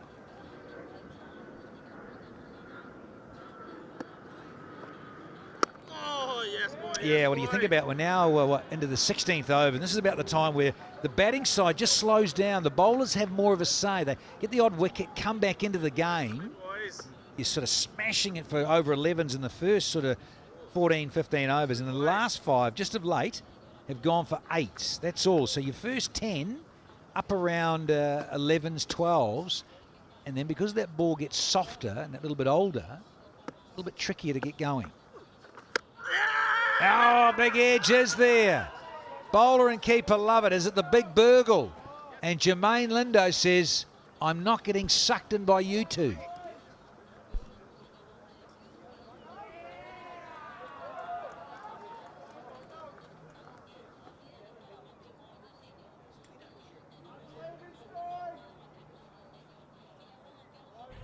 TV umpire director, we've got a caught behind review given not out on field.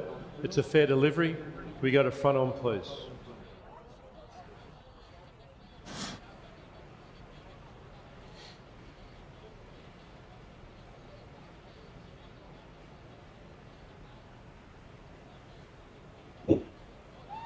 Okay, the ball goes close to the bat before it hits the keeper's gloves. So we go through to ultra edge when it's available, please. Roll this through, roll it through. On the right hand side, the ball's underneath the bat. Keep rolling through, keep rolling through, keep rolling through. Okay, there's no bat involved as it goes through to the keeper. So the review is lost. Go back to the on-field umpire. You can stay with the original decision of not out. Signal now. VTEX Ultra Edge and the technology there, I think that's a yellow card for those two, a bowler and the keeper. I think that's one of the worst reviews I've ever seen. Yes! What's going on? You can't do that. That's a yellow card.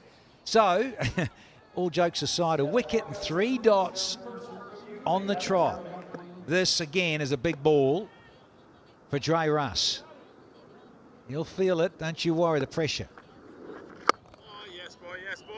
I think for me, when you look at the batting lineup, obviously Munro and Fletcher is about to get going. That's a disappointment for him to get out that stage in the way he did. And you look at Holder, they're the guys, if they stay in, that's when the score can get up to 200. But now the new batsmen are coming in, it's hard to get the surface, hard to get lay of the land. So with someone like Andre Russell knocking it back, you know, it's not an easy surface to bat on now. Still a good pitch, though, a great pitch. This is where spinners, good finger spinners or wrist spinners with their flight and guile, can have a real big say with an older ball in T20. We have now had 16, a wicket and 2 only off the 16th, and the Knight Riders are 138 for 5.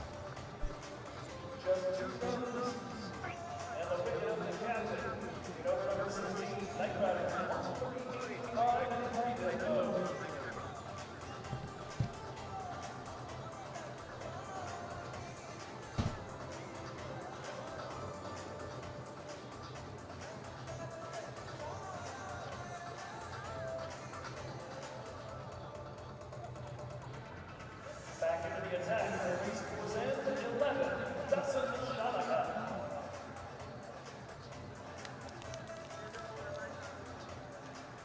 $138 for 5 after 16 overs, having been asked to bat first. It's not been as prolific as we've become accustomed to here at Grand Prairie. In fact, you might even go back to yesterday, an afternoon game, similar sort of troubles with a whole lot more wickets lost. That'll help things. Banged away for 6. A wonderful strike that from Powell. He's not the biggest man, but he is mighty powerful. Hit that flat and hard from a really strong base. 266 feet 6, that one. Yeah, 12 fours, 8 sixes, and need more. There he goes again. Oh, wonderful. Some Jamaican muscle. Don't look at the ball, just listen to the sound of that on the bat. It's as crisp as it can be.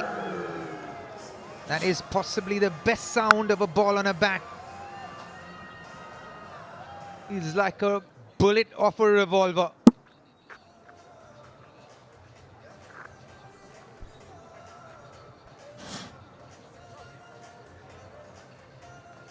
Yep, they need to cut loose.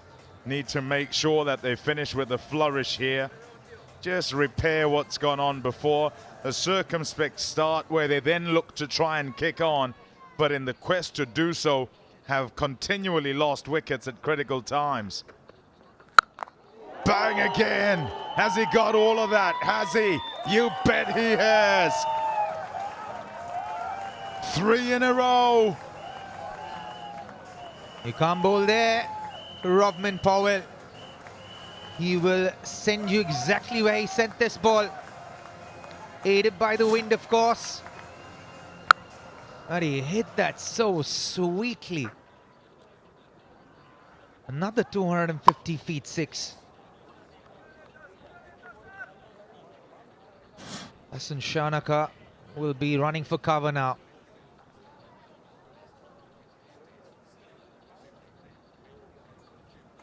Round the wicket. Don't you worry about that. Same result. In fact, it might have gone even further. Oh, yes! 4 in 4 now. And 4 bullets off Rovman Powell's bat.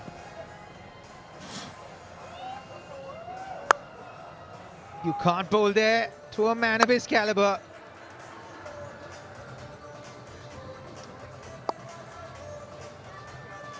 And suddenly, oh, that is a 344 feet 6. Wowza. Yep.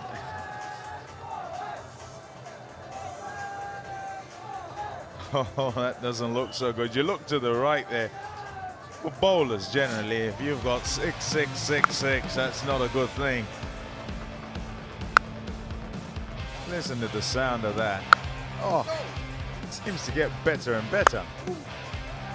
Magnificent strikes and different lengths as well.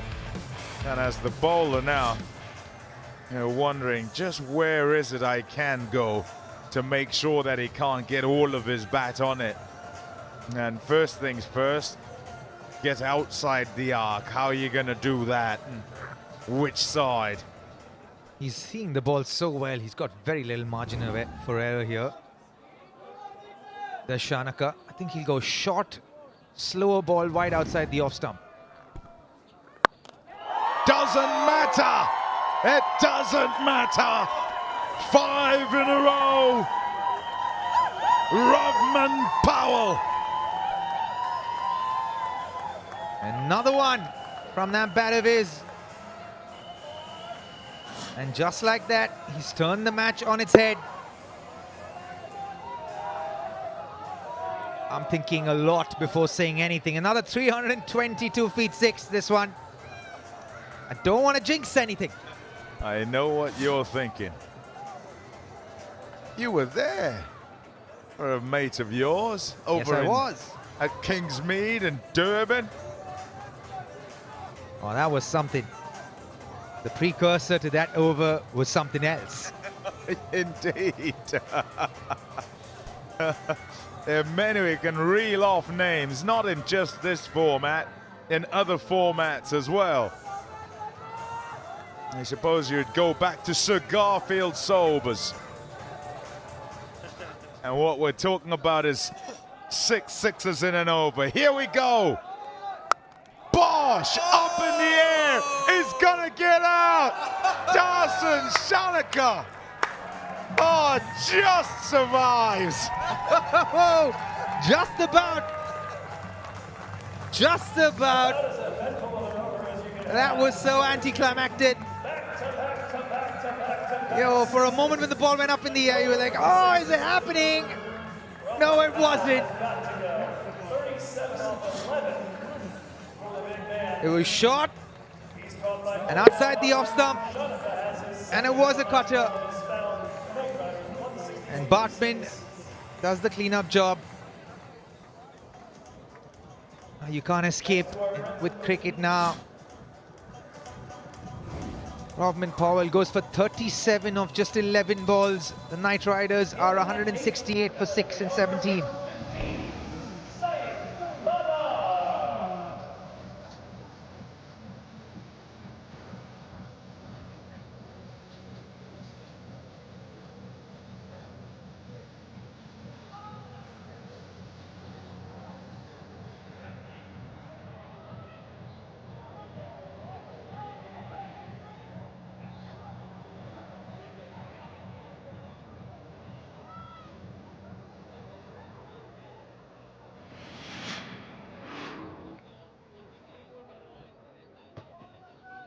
Saif Badar.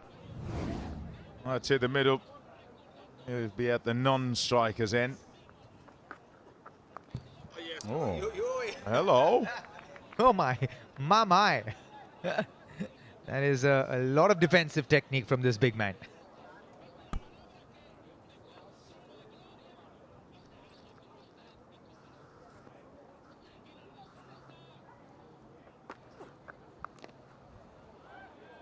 Nice shot. We'll get a couple, keep the strike. They would love for him to cut loose as well. Another look at the wicket. Decides to go into the pitch. And oh, he's distraught. As soon as he goes, he's probably swung too hard, he feels. It just bounces a little more than he expects, I think. And it's a wry smile from Dasun Shanaka.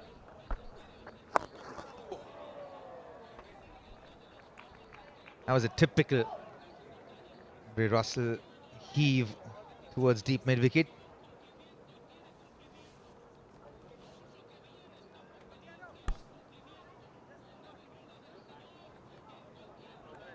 Don't know if he'll go just yet. I think he'll wait for this over and then probably go in the last two, because there's no real batters after this for LAKR. Well, needs must. Nice shot. Just a single. I say needs must because the difficulty has been to set a score that's a winning score. Look at where he goes generally straight. We're going to give no room, and his wicket comes from one that's tossed up wider.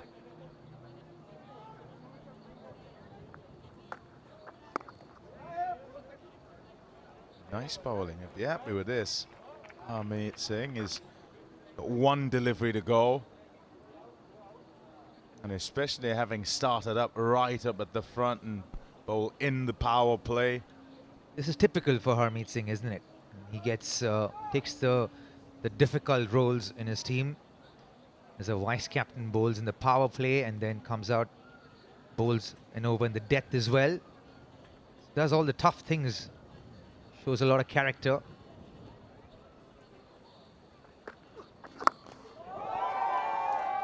Bang! And it's out of there. What a shot. That has gone a long way. Ends the 18th. 179 for 6. Thanks to our friends at the Mid-innings, let's turn our eyes to the fastest ball of the inning so far that wasn't leaving Rovman Powell's bat. Oakdale Parkman, 86.7 miles an hour on a delivery during. Yeah, you're not happy with yourself as bowler if you're finishing off your spell with one that toss up on the legs and it gets disappeared.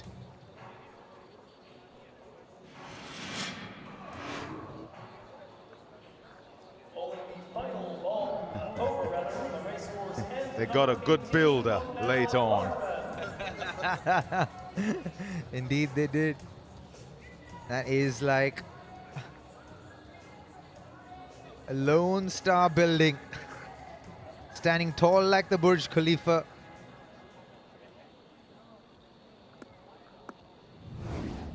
Can Russell do it as well? The Bartman in. And that's a lovely shot. Not quite in the slot, not quite in the hole. And he's able to reach across and band that away for 6. Yeah, only a man of Russell's power can pull off a shot like that. It's barely got any elevation. He hit it against the wind. Goes crashing into this, the advertisement hoardings. These are Andre Russell things. Yeah, not the best start. Tries again. Fielder, well done. That's excellent. Just doesn't quite pick it up, I don't think, initially. Yeah, that's a great stop. I think that's Dasun Shanaka. He was standing deep backward point for the wide Yorker. Did a great job to come inside and cut the line. And he was very clear. He wasn't trying to go for the catch. He was trying to save 4 runs. And very nicely done. Great presence of mind. Great athleticism as well.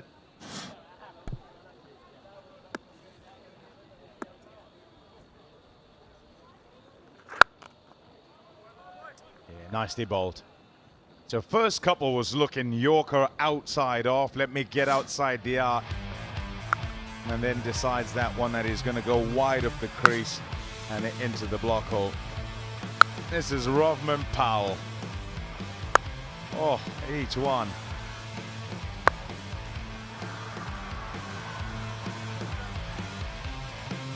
And then he comes back, doesn't he? Final ball, gets a wicket. Just the second time where a bowler has gone for 5 sixes and then come back at the end to get the wicket. Top effort. Saying as it was going along, you probably just want the over to end. Nicely bowled. Back to that wide attack. No kidding. After getting hit for 3 sixes, it begins to occur in your mind. Will it happen? Can I bowl a dot ball or a single? And then when the 4th 6 happens, you're like, oh my gosh, this is trouble. When the 5th one happens, then it feels impending. Just hope against hope then.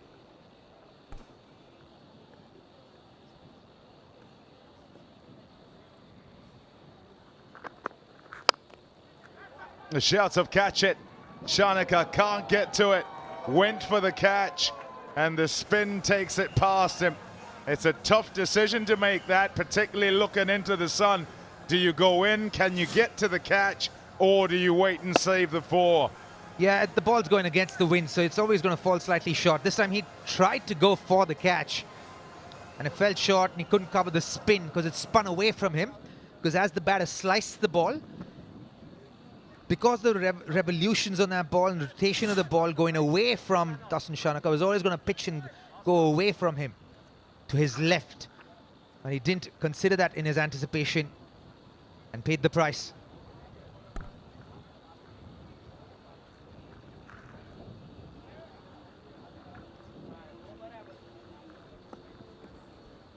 Final delivery for Otniel Bartman. Oh, struck in front. Went across and he knows he's running off the park. Saif Badar, he finishes off with a wicket. Does Otniel Bartman. He's gone up, but I think it's just a formality more than anything. TV umpire director, we've got an LBW review given out on field. It's a fair delivery. We go to front on, please.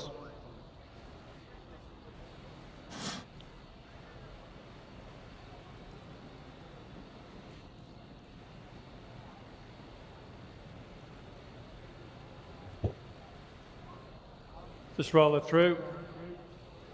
Okay, can we go through to ultra edge when it's available, please? The back goes close to the ball there. Roll it through. Roll it through, keep rolling through. Okay, it's missed the bat as it goes to the pads, so we can go through to ball tracking when it's available, please. Coming up now. Pitching in line, impacts in line. Wickets is hitting, so the review is lost. You can stay with your original decision of out. We'll let you know when you're on screen. Signal now. There's confirmation. And Saif Badar is out for 11. 192 for 7 now.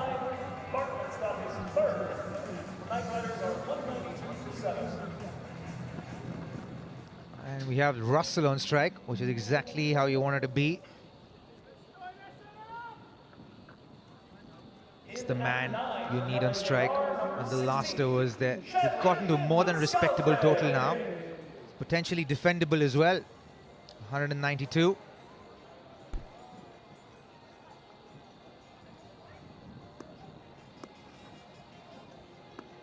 Yeah, it's been tough going in Cognizant Major League Cricket 2026 for bowlers.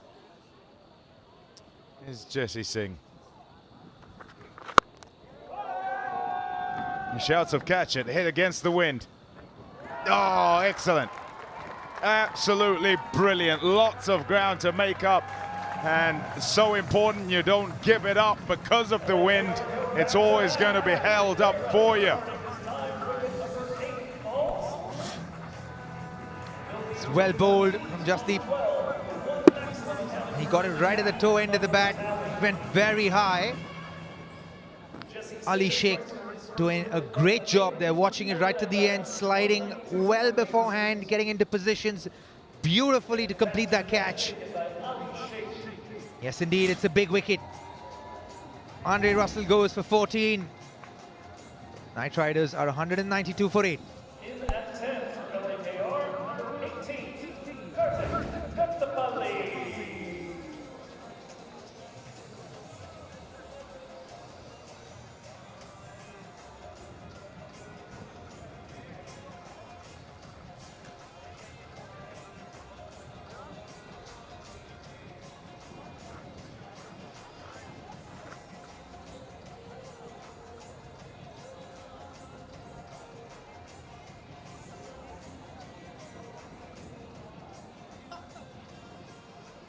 Yeah, wickets tumbling at the back end. Something we've become accustomed to as teams try to finish off their innings batting first. And in taking wickets, you have an Otniel Bartman who's prolific. This is Jasdeep Singh who takes this one, a good catch. Ali Sheikh. It just holds up in the wind, you're hitting against it. Even the muscle of Andre Russell couldn't cut through that strong breeze. You also, in your planning, have to work with conditions, and you want that last over to, with predominantly right-handers who will bat within a side, you want them to be trying to take on bigger boundary, take on the elements, and the wind going across.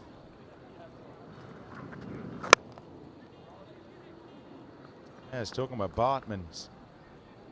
In the last 17 innings that he's bowled in, he's gone wicketless just once. We've been on about his strike rate and potency throughout the tournament. He has been so prolific, hasn't he? In T20 cricket, we've seen that in SA20 as well. Always amongst the wickets, keeping things really simple, Palmers. Doesn't overdo anything, sticks to his plans, got a backup plans. There's a plan A, there's a plan B. If plan A doesn't work, goes straight to plan B. Execution's always pretty much on point. Controls the controllables. Yeah, that'd be wide. Yeah, he's a good bowler. Simple as that. And I suppose the biggest thing is temperament and ability to still think quite clearly, even though you're in a game that's so helter-skelter. And that's what's served him well from inception, really. Think about where he started, then how he gets noticed, makes it to various different teams, then sort of national selection, but also for the franchises around the world. Nicely bowled, right up in the block hole. They're taking all they can get here, having lost so many wickets. Los Angeles Knight Riders. They'd be happy if they got to 200. Yeah, they would, because the LA Knight Riders have only once before defended a sub-200 total. And here they are 4 runs away. That said, we've gone on about how you're not safe just because you've got 200. And it's been shown through the course of the few days we've been here for this year's tournament. Bowl him! Too far across, expose them. And Jesse Singh says, I can dislodge them. Yeah, too early. Moved in and moved across too early. exposing most of his stumps. All Jasdeep had to do was to aim the ball within the line of the stumps at full length, and he did exactly just that and gets rewarded for it.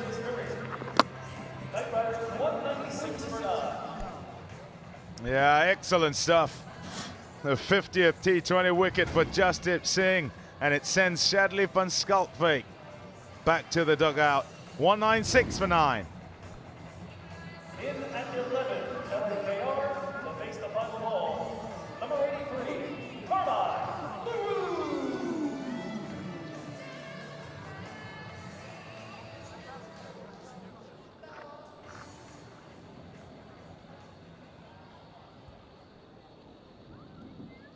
Yeah, much to jeer. You are one of the Orcas. Final delivery in the Knight Riders innings. Carmi le Roux walked out to the middle. He'll be trying to give it some welly.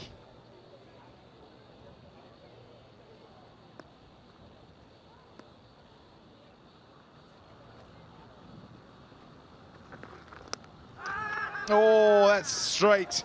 It's dead straight. Plumb out. 2 in a row to finish things off for Jesse Singh. Goes 50 and 51. They'll check it, but just a formality, methinks. Yeah, that's definitely out. To the umpire director, we've got an LBW review given out on field. It's a fair delivery. Can we go to front on, please?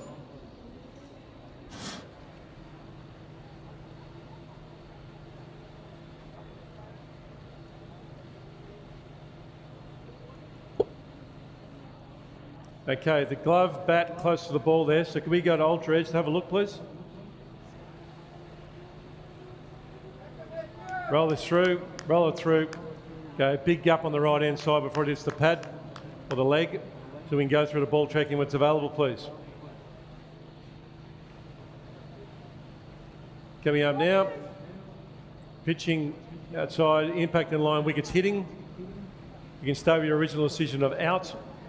I'll let you know when you're on screen. Red everywhere. Signal now. And to the confirmation signal. Those in green very happy with how they've gone. Really good effort with ball in hand from all the bowlers in the end, really. There was a point where there was a bit of a struggle, but they managed to control things if you look at it through the course of that innings.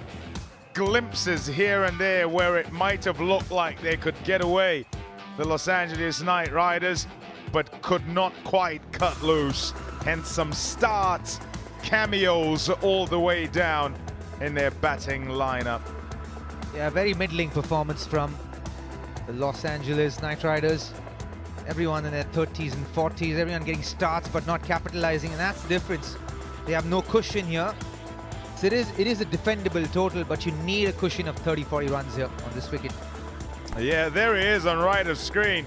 He smacked it for a short time. Not a long time, just a good time. He's downstairs now with Arman Patel. Right, you are here with Rovman Powell. Rovman, 196 on the board. Happy with that? To be honest, you would like 15-20 more runs. You know, if you look on the trend of the competition, no score is really safe. You know, you have to get those 15-20 runs to give your bowling team an opportunity. Yeah, and you had the big surge in that over, didn't you? 30 runs from that over. What went right for that? Yeah, it was just clear thought.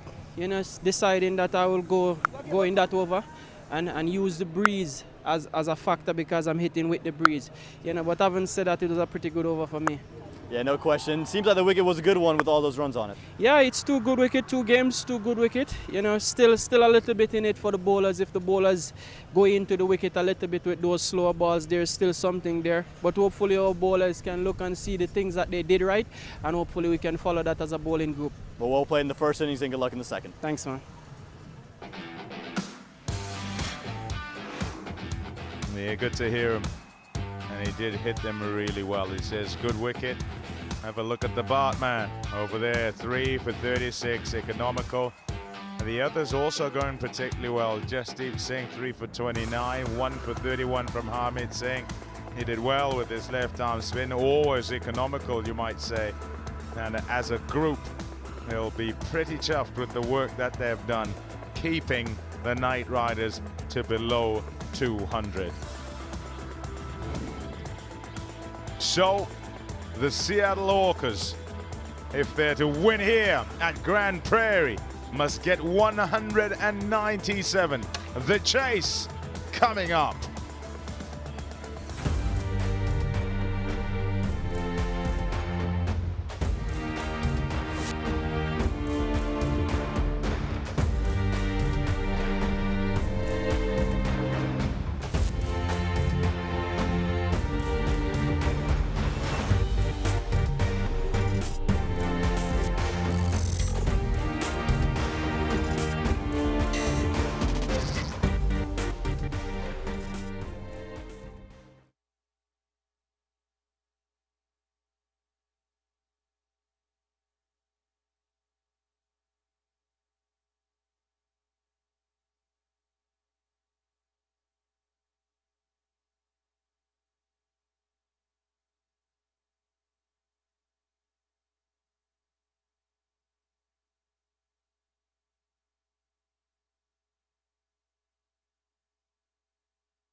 Well, we've seen some real fireworks yet again, but this time 200 wasn't quite breached.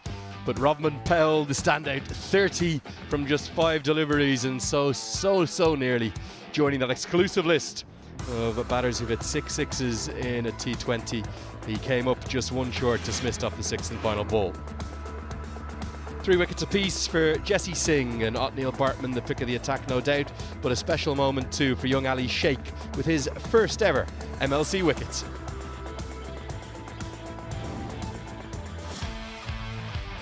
Yeah, really good to see the best of the Knight Riders who've had, well, an indifferent time across their 3 seasons in Cognizant MLC, but today, having been inserted to bat first after Seattle won the toss, they got off to a good start. Colin Monroe and Andre Fletcher combined nicely in a 58-run opening partnership. Some really good crisp strokes before Monroe was caught around the corner off the bowling of Bartman by Harmeet Singh. Brought Unmuck Chan to the crease. We did get a fluent trademark drive away, but soon after he gave Ali Sheikh his first ever MLC wicket. Harmeet Singh again the catcher down at long on. And Liam, then we saw Sunil Narayan come in. He gave a bit of a bash, 2 big sixes, but soon after he was dismissed, then it was all about Jason Holder and Rovman Powell after Fletcher went. Yeah, I think with the Knight Riders there, it was a good start, okay middle, and they finished unbelievably well. Obviously the West Indies boys, very strong hitters of the ball, as you can see on screen. Jason Holder doesn't mitch too many. Slightly mishit that one, caught up in the wind, it was caught out in the deep by Hetmeyer, but that also brought in the powerhouse of the other West Indians. We had Andre Russell hit a couple of boundaries, but then it was Rovman Powell who did the serious damage. Such a powerful hitter. The last, 4, 5, 6 years has been dominant with the bat, IPL, CPL, and obviously here nearly did the impossible of the 6 sixes. Yeah, very exclusive list, it really is. And in the vain search for that 6th and final 6 in the over, he was dismissed. Good finish though from Bartman in particular. Got it full and straight to get the LBW decision against safe batter going in his favour. And then there was a good catch, very well judged by Ali Sheikh, dismissing Andre Russell off Jesse Singh, who also had further success clean bowling his USA teammate Shadli Van Schalkwyk before trapping Carmi le Roux, LBW, from the final ball of the innings. Means that ultimately the Knight Riders have to be satisfied with that total of 196. Now one of the key men in green is this man we're going to hear from now. Let's find out more about Shimron Hetmeyer.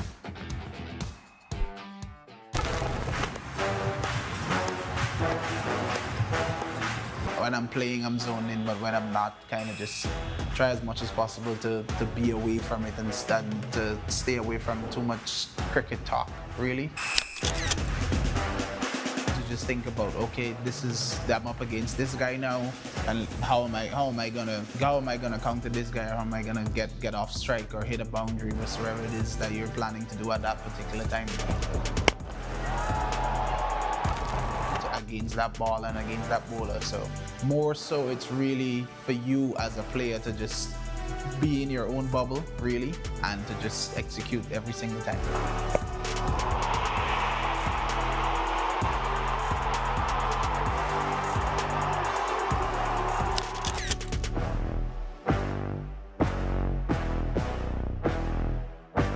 When it's your day, you really try to maximize it as much as you possibly can by hitting as many sixes as you can. It's easier than running, to be fair. Because sometimes you never know, you can middle one and a guy runs around and just stops it. But when it goes over the boundary, that makes it so much easier.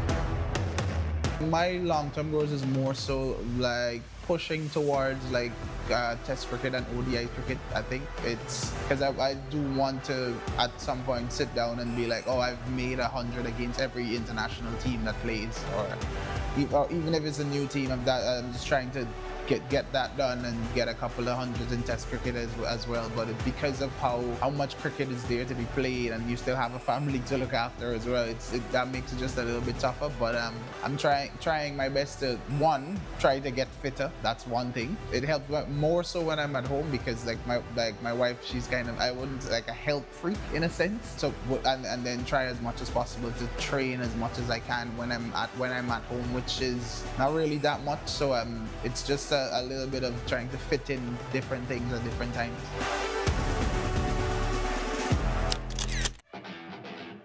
Well, fascinating to hear the international aspirations and continuing ambition that Shimron Hetmeyer has. He'll be a key wheel in the chase for the Seattle Orcas if they can get this done. They're going to need 197 to do it, and we're going to have all the action in just a few moments' time. Don't go anywhere.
Game number 6 on match day 4 of Cognizant Major League Cricket Season 4. We're back here at the Grand Prairie Cricket Stadium in Texas for the final time for this leg for doubleheader action. It's a game that hangs right in the balance. The Knight Riders, I think they would have liked maybe another 15 or 20 more, but they won't be overly displeased with the total that they have on the board, particularly with their bowling attack. They'll be looking to find a way to try and stay perfect and make it 2 from 2 for the season as they hunt down what would be a first ever playoff spot in their 4 seasons here at Cognizant MLC. It's a very warm day, about 95 degrees or so Fahrenheit with a bit of humidity about, but luckily there's a breeze that's keeping everyone just about in shape. We got one of the stars of the show, the leading run scorer of the season thus far, Tim Seifert, strolls out to open the batting. He's having such a good year this year compared to the struggles that he had last year. For Shaihan Jahangir, he started pretty brightly too. Just 1 run away from a 500th in his MLC career.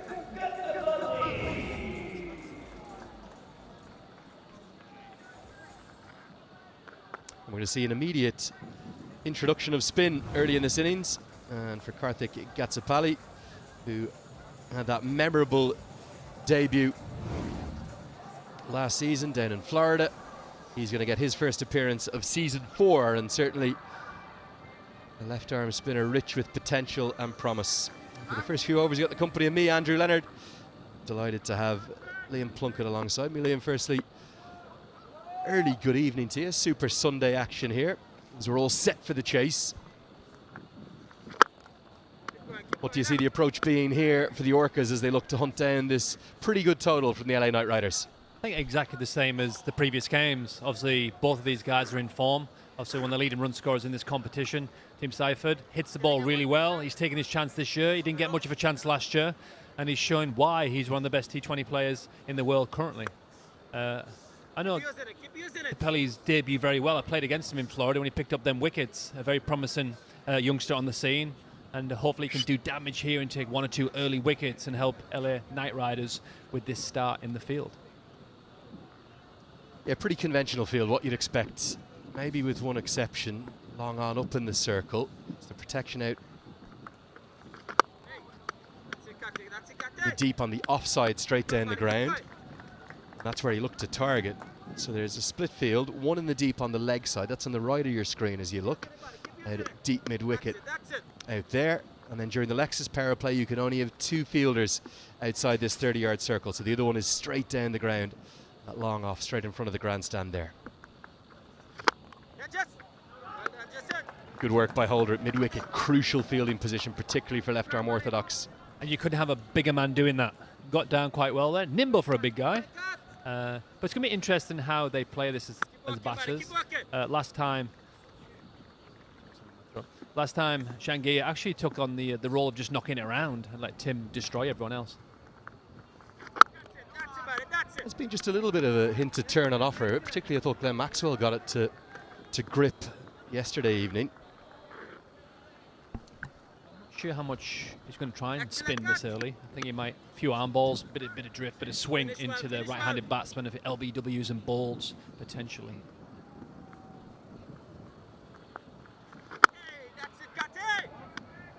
A really good control from Gatsapali.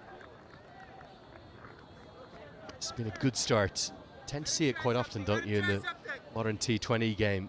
Might be a seam-heavy attack, but they just get that 1 over of spin right up at the top. See all the different fielding position names there.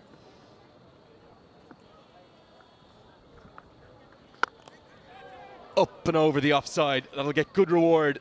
The first boundary of the chase, it belongs to Shaihan Jahangir. It's 5 for none. It was actually a really nice over, Gattapelli. I think that one just a little bit width.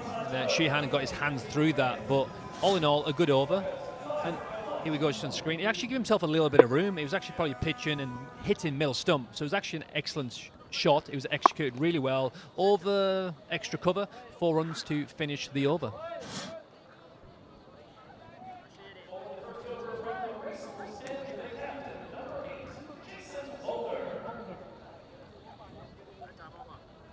Jason Holder, the captain, will take the new ball from the racecourse end.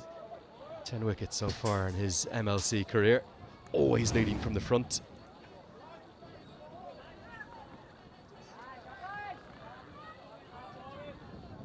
He's a slip in place, so Holder on the attack. Wants wickets early in this Lexus power play.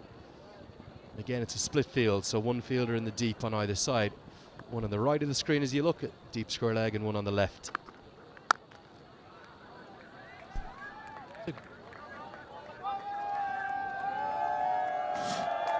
We're just looking at the last ball from the last over. An excellent shot. Actually reached for it. A little bit of width, but it was a great placement. Timed it. Perfect way to end the over with the 4 runs.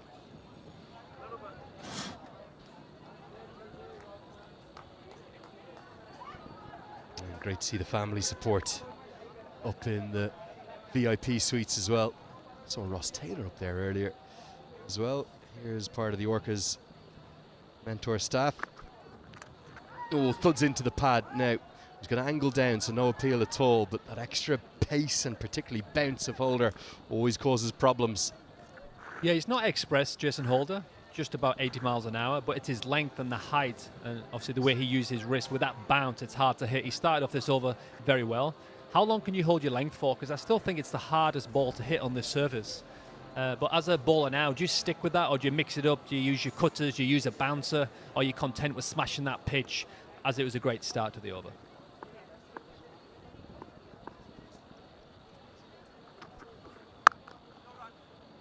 Great lengths, really good.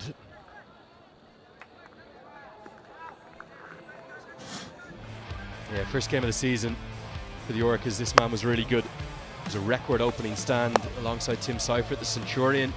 Jahangir made 78 off 47. It was his acceleration that was a real highlight to that innings. The floodlights kicked in. There's some big strokes, including that one-handed 6 remarkably straight down the ground.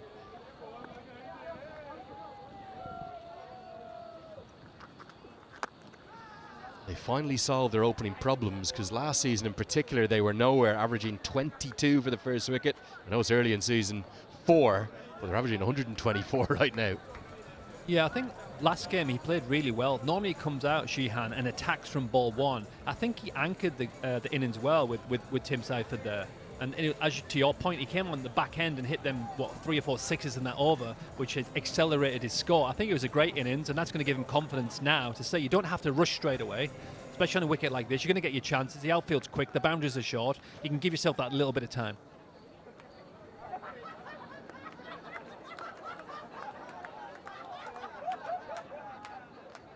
Yeah, he had a record-breaking season in 2025. Jason Holder, more T20 wickets than anyone in the world.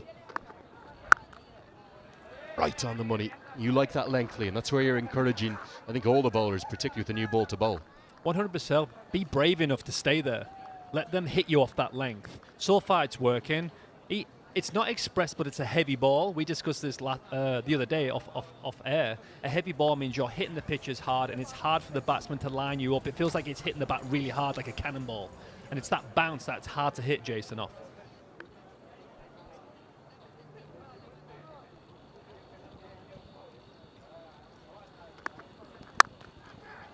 Finally, some aggression. Seifert just gets enough of it to get it wide of Colin Munro at mid-off. It'll be a boundary to close out the second over. Orcas 11 for none. Such a great over from Jason Holder. He just missed his length at the back end there for that last ball, and obviously he was taking advantage. It was a good shot, a little bit full. He gave himself a tiny bit of room. Didn't hit it amazingly well, but he got enough on it to beat that fielder at mid-off and race away for 4 runs.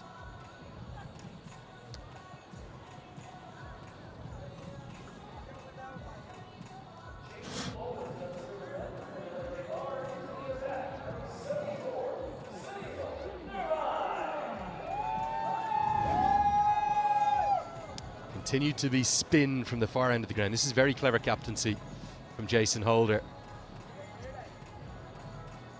Really strong wind today, and that wind is always prevailing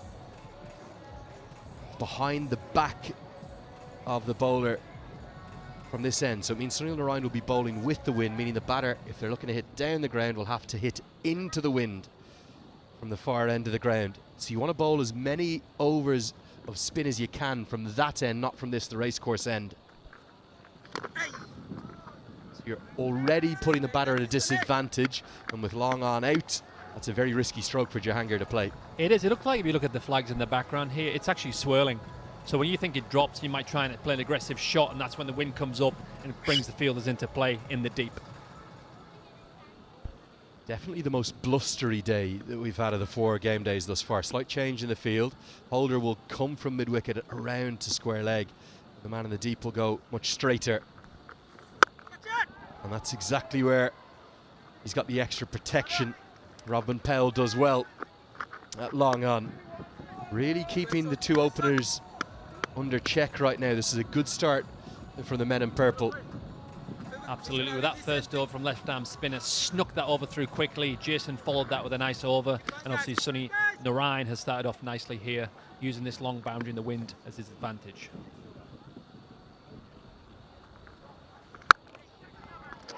Straight to him, and Holder pouches the catch. It's a big, big wicket because it's the leading run scorer of the season who's got to go.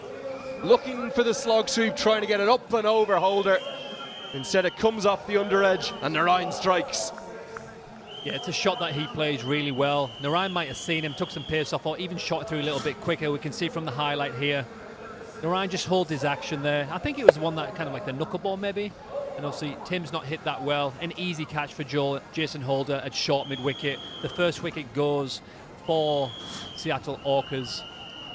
Tim Seifert goes for 5 of 6 balls, and the score is 12 for 1.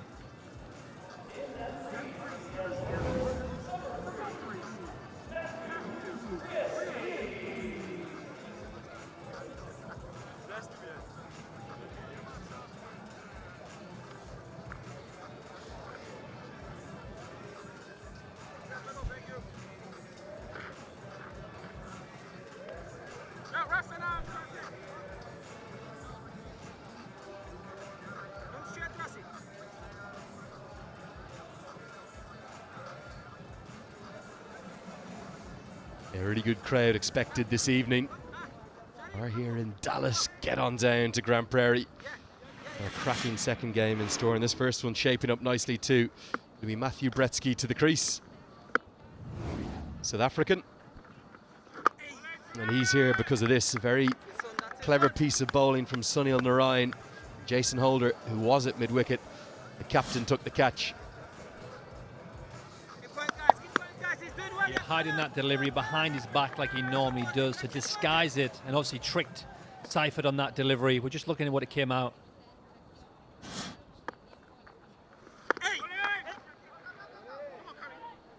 He's got such a bag of tricks, Sunil Narayan. It's hard for us even to pick it on the replay, isn't it? I think it was actually maybe just the off break. Yeah, I think so. It's just because of the sunshine on his hand. You can't see whereabouts it came out of the fingers. But to your point, I think it was just an off break. But I think he might have took some pace off it, to be honest with you. And it didn't come on quick enough for Tim to middle it. I think what he does so well, it might sound basic, but bowling cross seam, meaning you can just see that seam coming down scrambled. You don't know which way it's turning necessarily. Trademark he's done throughout his career.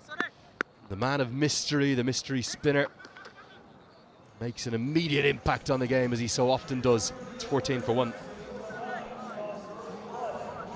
Outstanding start here by LA Knight Riders. 2 overs of spin, 1 over from Jason Holder, who's going to repeat again. He's going to follow on from his last over, which was very successful. I think he's going to be looking to smash that length here, make the batsman hit him off that length. That's what he's really good at, as we spoke about last over. But a great start here for LA Knight Riders.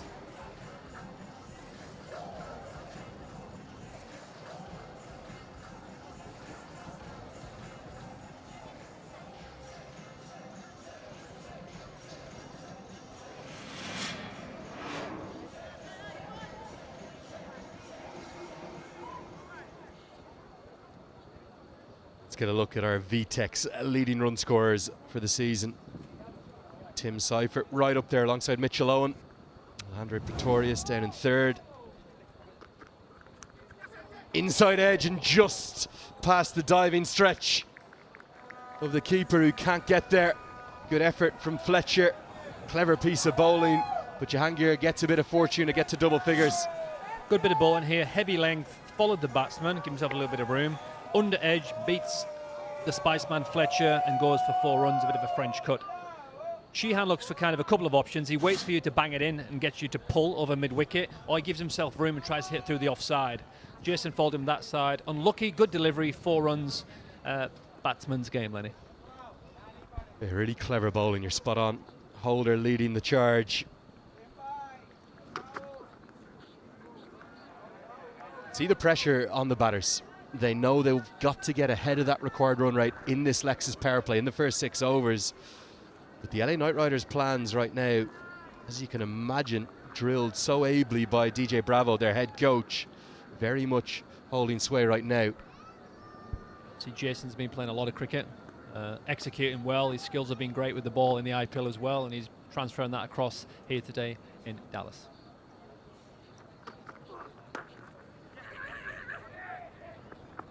Short fine leg is cleverly positioned, very fine indeed, to make sure that doesn't race away for 4-leg front buys. foot check, stand by. Front foot check. You're going to hear the siren here because Jason Holder, he can't quite believe it. Not something he does that often, has overstepped. Chris Taylor indicates the no ball, having used the technology. Got the word from upstairs, just over that front foot line.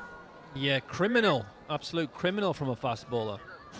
It happens sometimes if you're tired or you're running to the crease too quickly, but it does happen. He'd be upset with that because he does want to re-bowl the ball, especially in T20 cricket. Yeah, reminder, all no balls are followed by a free hit. So what that means is that the only way that either batter can be dismissed is a run out. It can be caught or bowled or LBW, doesn't matter. Completely free in what you do. Because the batters have changed and Breetzke's come on to strike, the field can change. So deep cover goes out and deep mid-wicket in place too. Edged away, an edge for 4. Threw everything at it.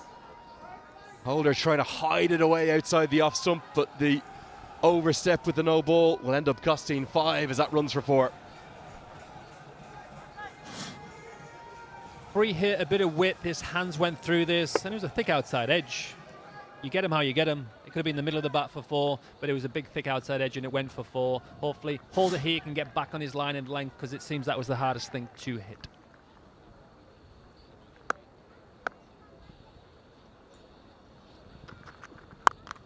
Down the ground, picked up, and oh, that's a glorious stroke. A dance down the track from Breetzke, and he just deposits it all the way.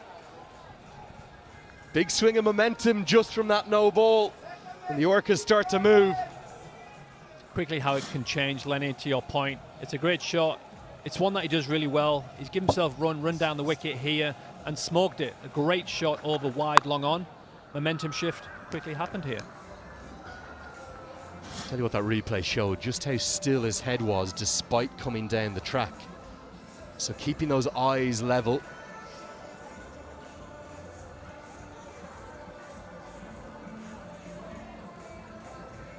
So even though he's advancing down the track and trying to attack Holder's length, look at the head position, eyes completely level and right out of the middle of the bat. And a bit of a flamingo Kevin Peterson step to go with it. Yeah, I know when A.B. de Villiers has spoke about this, when he's moving around the crease, his head's always still execution.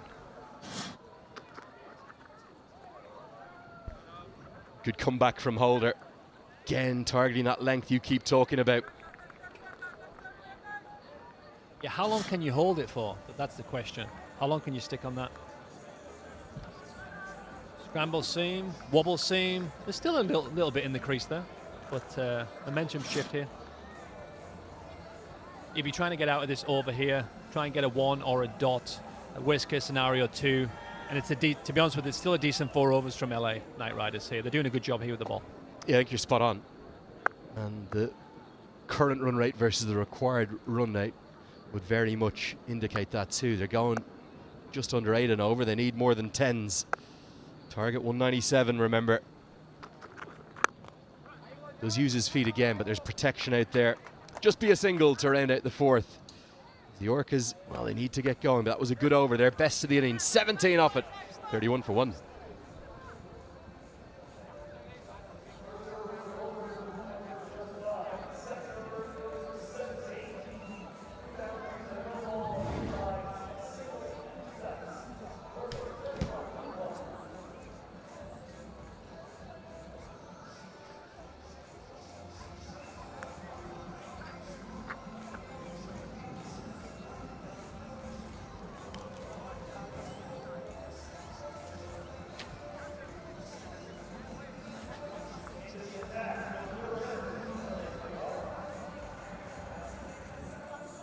Cognizant MLC.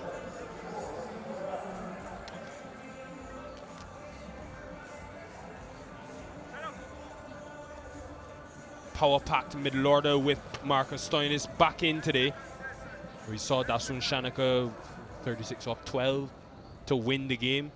Hetmeyer right of screen. Here's Sunil Narain. Just over Kartik Gatepalli.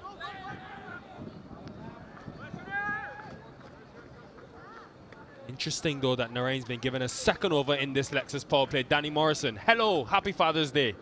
Thank you and happy Father's Day to you, Nickel. I'm not a father. Oh, I thought you were. Oh, never mind. Yeah, but tell you what, some of these fathers on show here today, rolling back the years. Got him this time. Somehow that ball has gone onto the stumps. Breetzke can't believe it. Don't know if he's a father, but not the way he wants to celebrate today.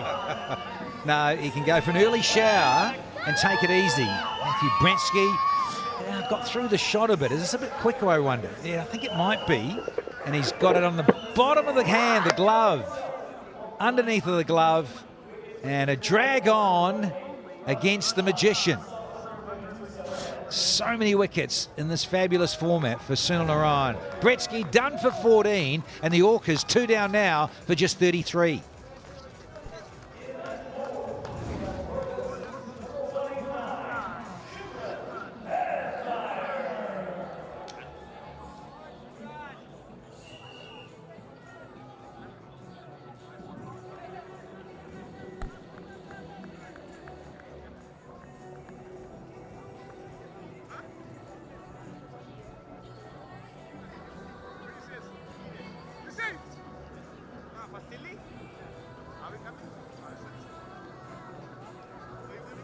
Narain only bowled 6 power play overs last season, folks. Already into his 3rd. This man, though, will know him well, Shimron Hetmeyer, and this is a position where he's had success for the West Indies. Coming in at number 3 and batting in the power play. He's 4 today, but in early. That ball from Narain. He's working on a new addition to his game, Danny. Sunil Narain. Saw it at the IPL recently. You can just see from the seam position. Jason Holder's installed and short leg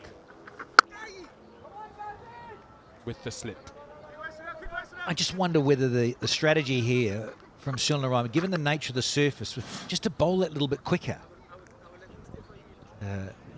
Yeah, very frustrating for Breetzke. Threw it just fractionally early, and the misjudgment, not getting bat on it, and it's glove, and that's what happens.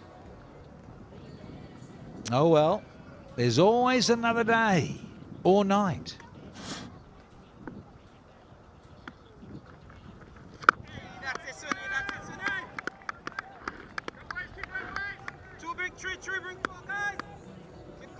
Look at these speeds here, 97 and a half, 95, 99 and 101 that last one. So again, is on the quicker side. He's got 2 for 6 and he's only, what, not quite got through 2 overs. We need remotely speedy deliveries for our spinners as well. We've forgotten about them. They can bowl quickly. You bowled pretty much the spinner's speed in your day. That's right. A lot of guile from some of us Antipodeans from down under. I have to tell you, happy Father's Day, Danny. You're the father of commentary. Just because I'm now, that's scary, isn't it? I'm the eldest on the commentary team. Frightening. There's that short leg again. Something Kyron Pollard does a lot. Just to maybe plant a seed of doubt into the mind of Hetmeyer. Nice running though to make that into 2. 37 for 2. Let's go, boys.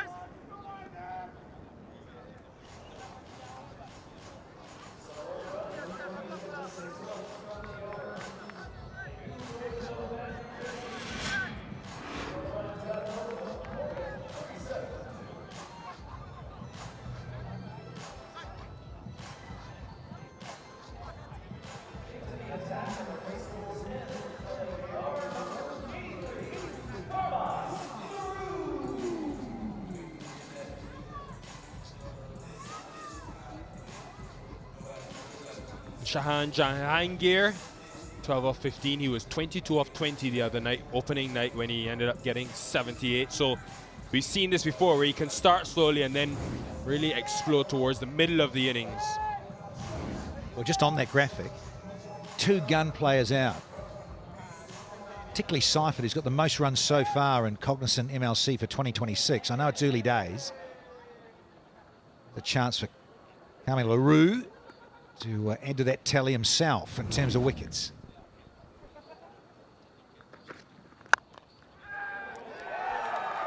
First ball, wicket. Knight Riders on fire. We love this game. Sunday afternoon, early evening, and things can change so dramatically. This top order is now under the pump because Jahangir has been dismissed for a Cognizant clutch catch by Unmuk Chun. End of Jahangir has to trudge his way back. More balls than runs, not ideal. 37 for 3.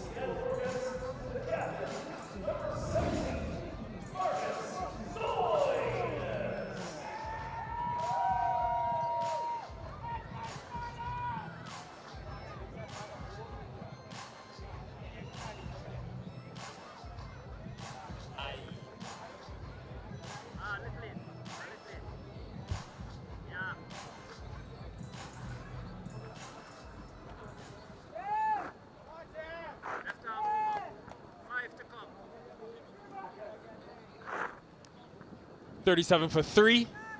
No Shadley Van Schalkwyk yet in the power play. Carmi le Roux, though, new Knight Rider, he's making an impact. Here's Stoinis.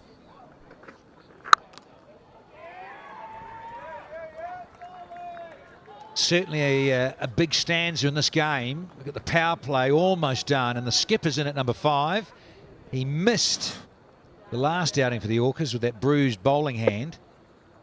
Up there, thrashing it at Jahangir. Certainly was there, but in terms of the timing and the technique with the hands, brought the outside edge into play, and Unmuk Chun was never going to drop that. So good stuff here for the LA Knight Riders inside the power play. Massive for these 2 international stars in terms of Shimron Hetmeyer and now Marcus Stoinis to get a partnership together, and they've got to start getting a move on. The asking rate's almost at 11s.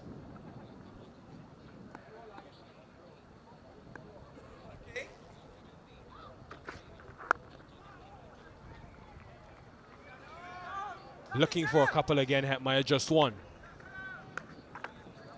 Seen Stoinis flourish when he's batted earlier in T20 cricket, 100 in the IPL at 3. Way back for a couple of years ago for the Lucknow Super Giants. Played for the Super Kings last year, now captaining this franchise. Speaking of captains, Jason Holder's done something differently in this Lexus power play. Get back to it. He'll have another one. Caught, captain. Dismisses, captain. Yeah, the wheels are coming off here for the Orcas. They often go on about losing 3 inside the power play. You're under the pump big time to try and win the contest, let alone losing 4. Width on offer. Was certainly there for the drive on the up. Got the bottom of the blade. And it's good night nurse for Marcus Stoinis. Throws his head back, out for a single. And the 4th one goes at 39.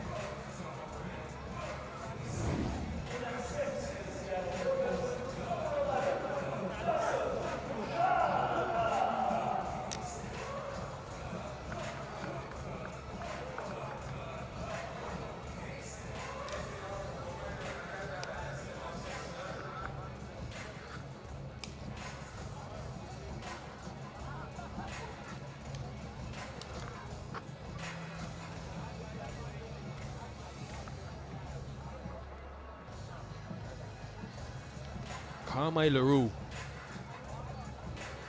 plagued by injuries in 2025. New colors has brought new fortune What a start this has been, and not an easy over to bowl either. The last over of the Lexus power play, it brings the hero from that win, Dasun Shanaka. Well, he got pumped around the park, didn't he? 5 sixes off his bowling in a row from Rovman Powell, so he owes the team a few in terms of runs in this innings. They desperately need him. Sri Lankan all-rounder. Let's see if he can handle it here this afternoon. And Danny, Jason Holder's plan has worked. It's rare that you'd see probably the 2 best bowlers bowling 4 overs of the 6. And le Roux followed them up well. But Narain and Holder have bowled 2 overs each in this Lexus power play. He took a risk and it's worked because he's got 4 wickets and he knows how much the Orcas rely on maybe the top 5.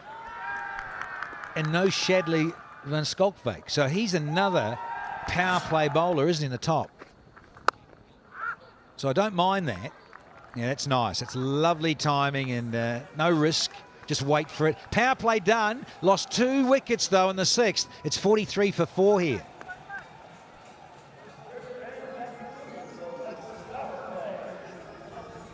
Oh, the clouds have started to burn off here in Dallas, Texas. And certainly on the north side in Grand Prairie. And that 196 looks a long, long way off for the Seattle Orcas.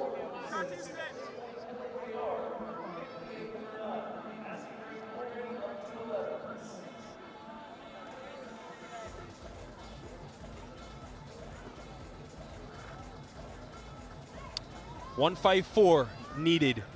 Seems like a mountain now for the Orcas. Interesting, Rovman Powell said he felt they were 15 short. And now that 196 they got looks quite good, but early days still.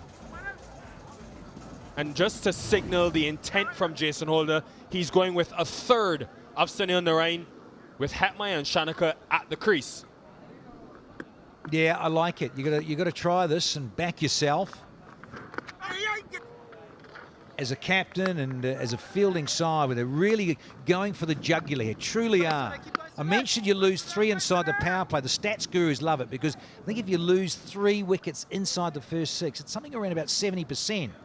You come second as a chasing side.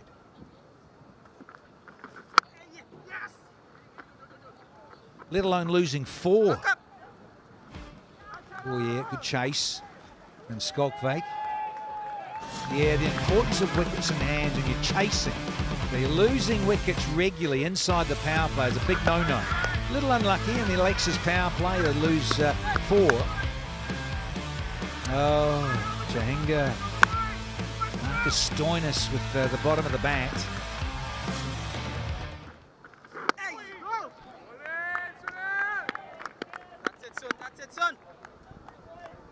How smart is Sherman Hetmyer? He's in the past been dismissed, sometimes trying to take down the spin. He'll know that after this over, Narain has only got 1 left. So is it a case of maybe mitigating this risk and targeting the other bowlers? Holder's only got 2. The other our bowlers are domestic, plus a Russell. Yeah, certainly with Hetmyer because he's got a lot of experience. We all appreciate that. And with Sunil Narain, often when you think about him around the world, they let him just get popped around for a runner ball. Knuckleball on the left, offie on the right. When you just subtle difference, not a lot, but enough. And it just arrives so much slower, that knuckleball, more often. Have a story for you, Danny. I'll tell you next over. And the viewers as well. So make sure you're watching next over to find out about that knuckleball from Sunil Narain. He's gone to it a lot more in 2026. And just now, as you would mention, I think maybe this will be it. Bowl 3 and save him for a little bit later, unless he got a wicket right now off this last delivery. Sensible from Sherman Hetmyer. 48 for 4.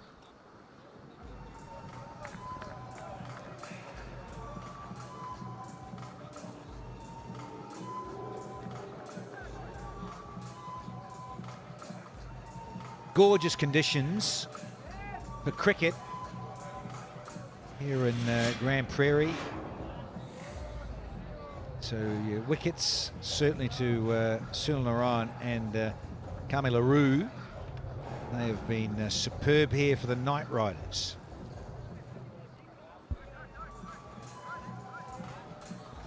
Holder going with 2 of himself in that Lexus foul play. Narain, 3 of the first 7 overs. They prized out a couple of wickets. Carmi le Roux, though, 1 for 25 in 3 important overs yesterday. Yeah, Danny, just on Sunil Narain, he's gone to this knuckleball a lot more in 2026. Remember, we've grown used to expecting the carom ball, which he pushes out the front of the hand. But the knuckleball just allows him to keep that seam standing upright. And he's bowling a lot more power play overs now and getting the ball to swing, complementing his off-break right of screen. So even Sunil Narain, who is the GOAT, greatest of all time probably, is still evolving. And you'll hear players say that a lot, won't you? They've got to keep coming up with different ways to adapt against different bowlers, and same obviously for the bowlers up against different batters, but you have to keep learning and working.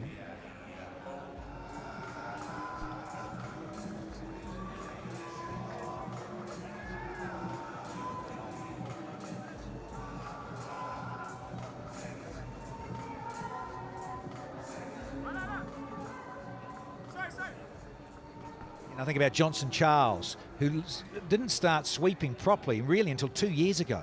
Had to learn to play the sweep against spin rather than thinking I can run down and use my feet, but play from the crease.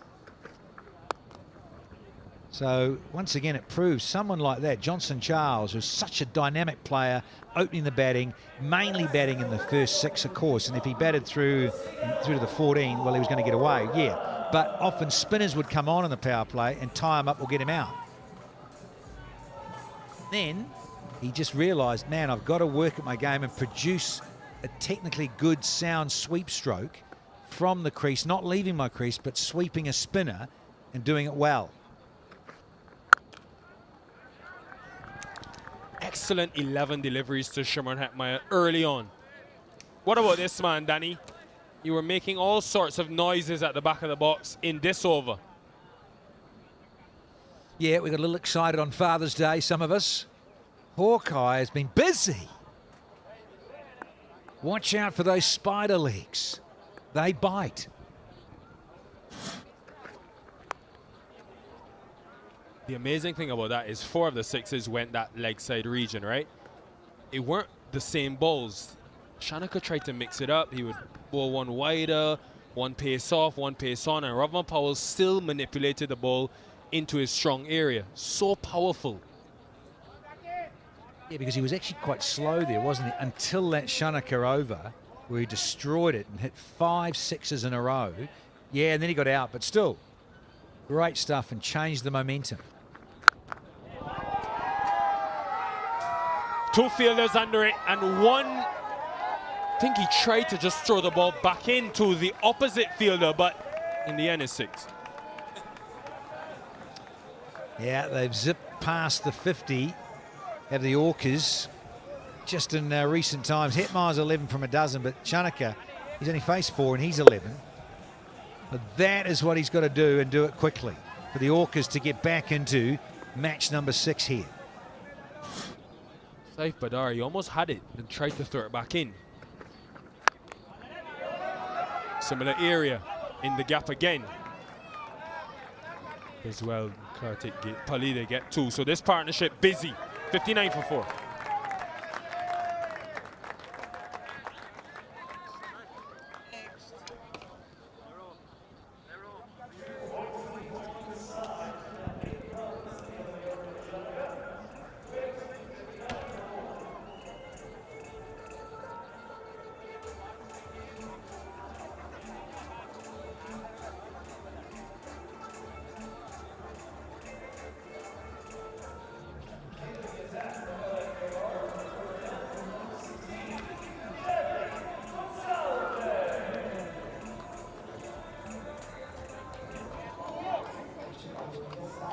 Plenty of cricket going on around the world, and some South African fans, yeah, they were into true cheer on the South African men in the sides today for Seattle, but plenty of cheer on in England as well. South African women beat the Indian women in the Women's World Cup.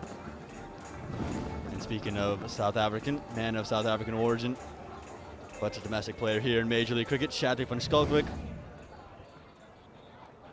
Hero of American cricket after what he did in the World Cup, particularly those first 2 games.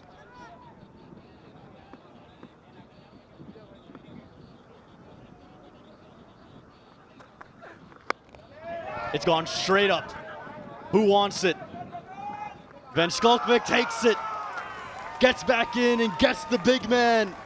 Hetmeyer goes, and Van Schalkwyk again amongst the wickets.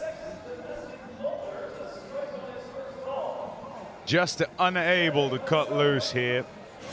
Try as they might to access the boundary, these big shots that they have gone for have ended up in the hands of the Knight Riders. It's a 5th wicket that goes down, and it's become a bit of a procession, really. 8 overs, just over, and 5 wickets have fallen. Hetmeyer for 11 is the next one in. It's 59 for 5.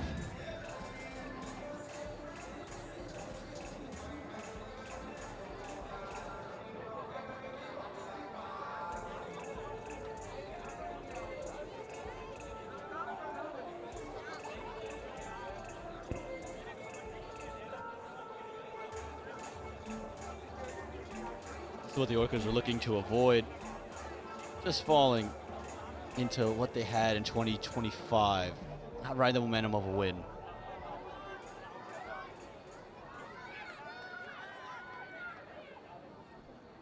Lefty replaces another lefty. It's Ali Sheikh, the young American.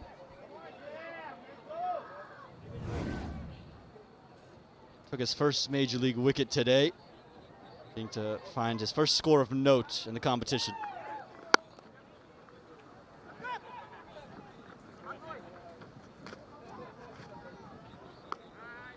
And Tommy, this is what we've seen from Van Schalkwyk straight throughout the year. It was the slower balls in the World Cup that made him so prolific. 2 4-wicket hauls, and his changes of pace working in Dallas. Yeah, it's generally the way he has operated, to be fair to him. The success in recent times, he'll say, might have been more than usual, and it's also on a big stage. It then amplifies everything, but it's the way that he's gone about things in this format. Look to take pace off and bowl straight. And it's a good way to go in a format where batters are coming at you. It really is about control of those slower balls, and the fact that he has variety of them, not just one type of slower ball. And with the variety, there's a necessity for control, because you're trying to do it differently, getting the same outcome, and he's managed to do that. No surprise that once again is in the wickets.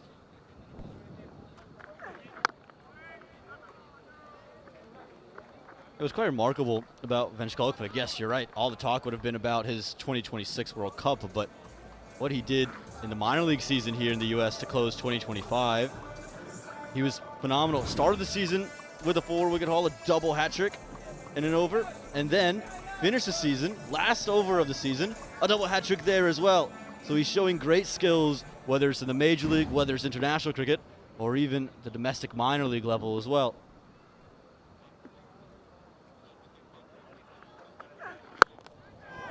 It's hit straight, and this time he's got enough. Has he? No.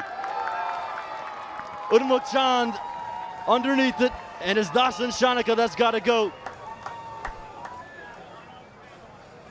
A Cognizant clutch catch made that little bit more tricky by the swirling winds. It's more than a little breeze, this. If you decide you're going to go for it and you're going to take on that longer boundary, you've got to hit it absolutely clean. And you've almost got to cut through the wind. If you just hang it up in the air, it's not going to carry over the boundary, as is evidenced by the demise of Dasan Shanaka. He's gone for 14. The Orcas reeling here at Grand Prairie. They're 62 for 6.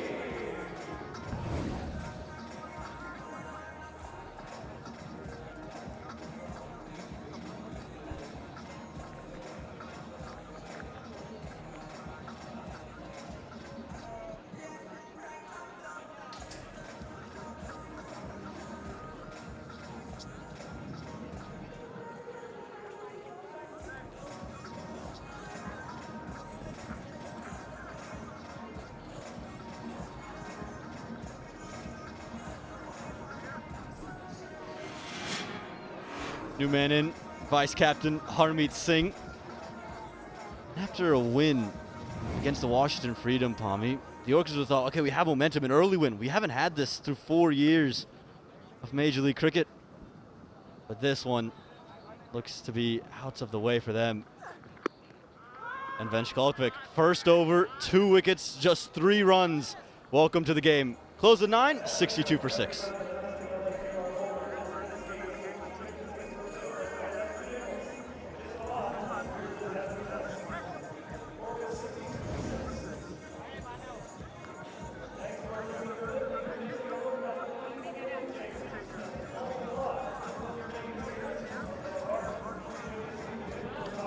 String of low scores, Pommy and Bangor. It's just plagued the Seattle Orcas straight throughout Major League Cricket.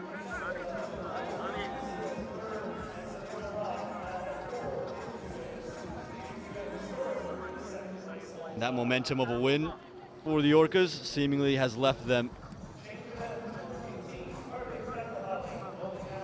And this brutal Dallas heat hasn't allowed them to catch fire.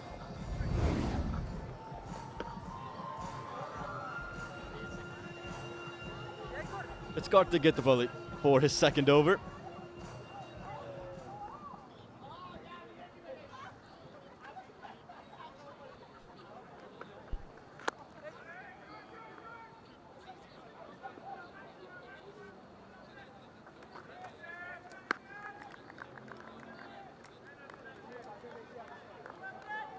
Guys, keep going, that's it!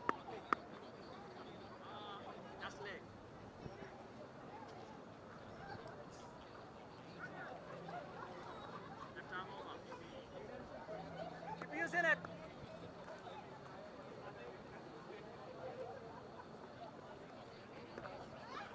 That's it, one more.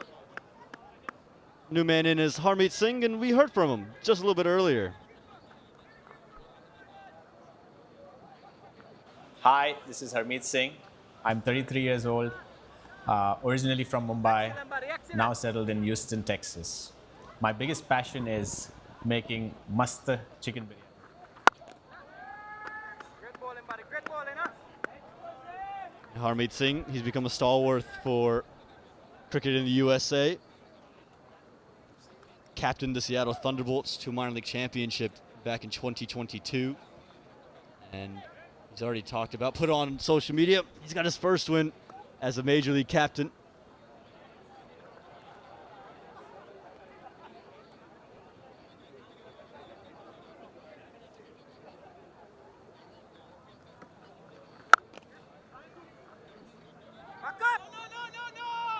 And he's become a real inspiration for left-arm spinners in the U.S. Think about it, Karthik get the bully. Just how well he's gone on in both formats. The ODI format and the T20 World Cup had a brilliant match 3. Picking up 3 wickets against the Netherlands and leading the U.S. to their first ever win in any form of the game against the Dutch.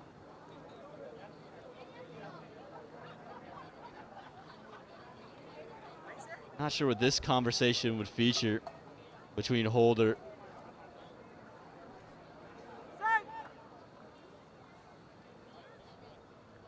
and Chris Taylor, just exchanging a few words, just figuring something out there.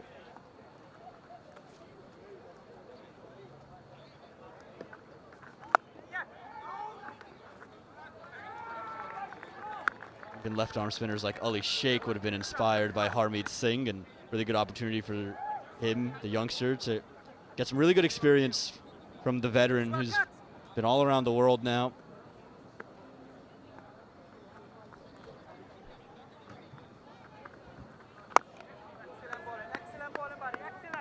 And a single to close over number 10.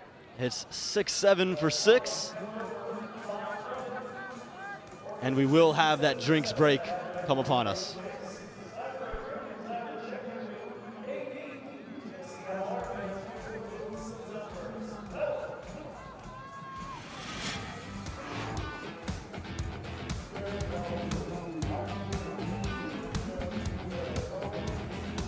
Bleak signs for the Orcas with the bat. Just was never able to get stuck in Cheyenne Jahangir's played the most deliveries with 16. As soon as someone maybe started to get going, think about Breetzke, think about Shanika. He's never able to keep it going. The follow wickets at consistent intervals. Give a lot of credit to the Knight Riders, Pommy. They bowled brilliantly. They indeed have bowled well. And you might have thought, certainly I was one of those who thought it didn't quite manage to get going in their batting innings, getting only to 196. But in the assessment of things and the way they went about it, might turn out that they've worked it out perfectly here, and then followed it up with those bowlers particularly well. Narayan 2 for 14, miserly, as is the case with Panskalpfake, who's bowled just the one over and got a couple of wickets, and Carmi le Roux also with 2 wickets to his name. A look at some of the shots played, but more than anything you'll see quite a few wickets. And all this in a quest to try and get away pretty quickly. And thinking about how things go in power plays, this slightly different, vastly in fact, because you expect batters to make hay with the fielding restrictions in place. Not to be, and it's the bowlers that have held sway and have not, to this point, relinquished control of the game. Well in control, the Knight Riders. Helps too if you take all your chances, hold on to the catches, make sure that you don't give anybody a second chance. You can run with the momentum.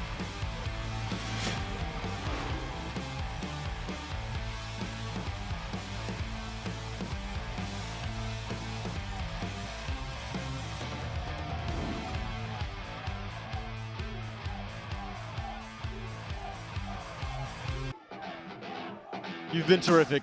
Downtown Dallas, it's picturesque. One of the most beautiful places in all the U.S. Hadn't spent a lot of time here before Major League, but absolutely fallen in love with the city. Yes, you got the Longhorns, but you got so many scenic routes that get the Cowboy in there everywhere you want. And it truly has become the home of Major League Cricket Dallas. It hasn't come out right, but I don't think it's affected anything. It's brilliant with the little bit of kind of dip that it has. He lets it go. It's probably a little fuller than he'd want, but he does want that dip to try and fox the batter who thinks that it's an H to H coming at him at, you know, above waist height, but it's not. Yeah, he's just rolling the fingers over it.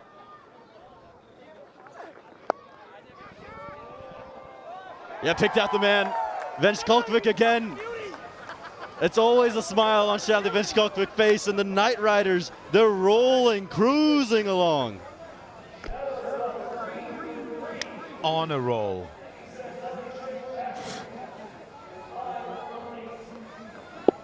Yeah, picks it up. Decides he's going to try and muscle it away to the boundary. And he runs into bigger muscles on its way. And that's Andre Russell who completes it. Ali Sheikh gone for 5. Another one bites the dust. 67 for 7.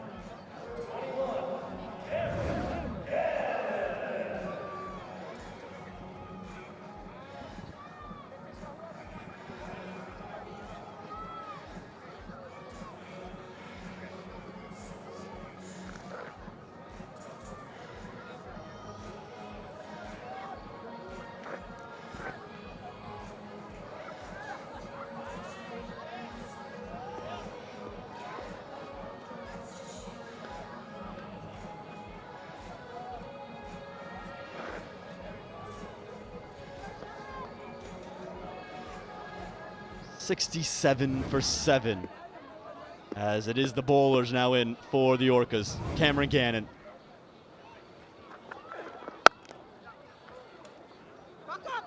And it really does become a case of run rate now, doesn't it, Pommy? Trying to just keep the net run rate intact if you're the Seattle Orcas.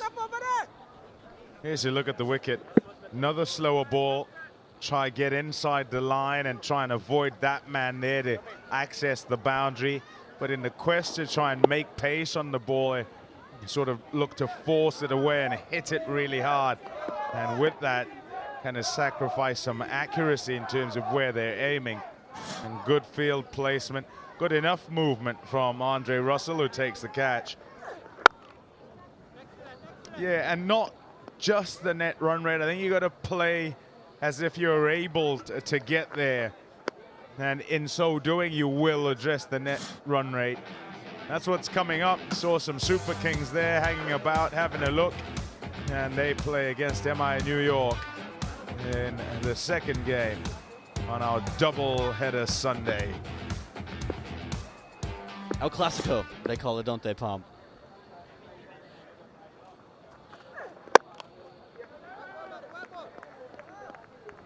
Yeah, saw them yesterday. MI New York actually looked to try and chase down a score which looked insurmountable, and they weren't too far away in the end. Now look at the Lexus team standings there, and Knight Riders sitting pretty.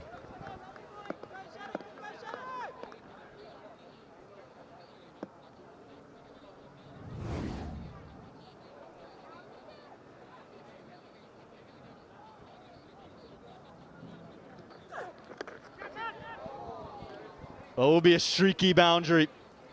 It's a well-directed short ball. It might have just come straight off of the helmet as well. It will be 4 to close over 11. 74 for 7.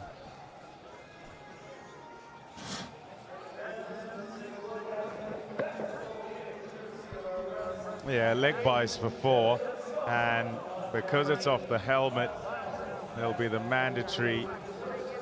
Yep, there you go, just skims off. The physio will come out and he'll do the concussion test. He'll ask a question or two. Essentially, do you know where you are?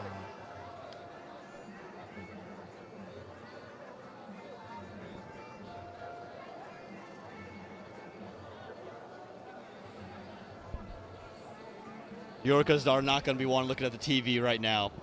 Last 18 balls, we've seen 3 wickets, just 15 runs. It's quite remarkable how quickly this tournament can change.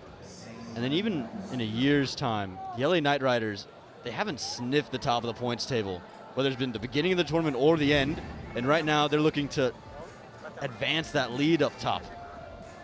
Yeah, their skipper, we heard from their skipper on day 1, Jason Holder, on being asked about improvement and what he was looking for in the tournament. And he said, we'll aim for the stars and perhaps we'll land in the clouds.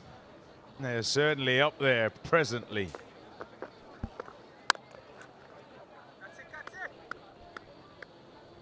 And they've got a good mix of performances as well, haven't they? We've seen Andre Fletcher in good nick. Jason Holder's provided that match-winning innings with the bat.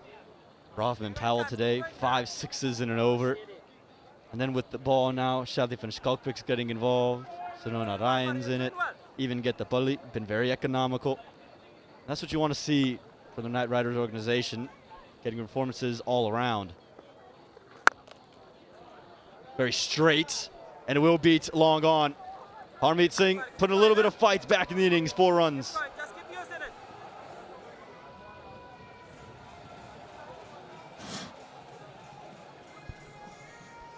Just trying to hide it away, got the bully. But Harmeet Singh, very capable all-rounder. Does have an ODI half-century to his name. So we'll be playing some shots. Time off the back foot, we'll claim that single. In form periods for a young cricketer like Karthik Gettapalli, didn't get too many opportunities last year, played just that 1 game, took 2 wickets against the San Francisco Unicorns in his very first over. Now getting in the 2nd match of the season, so looks like he's been given an elevated role in 2026. In all the tournaments, actually, all around, I think squad play and rotation is particularly important.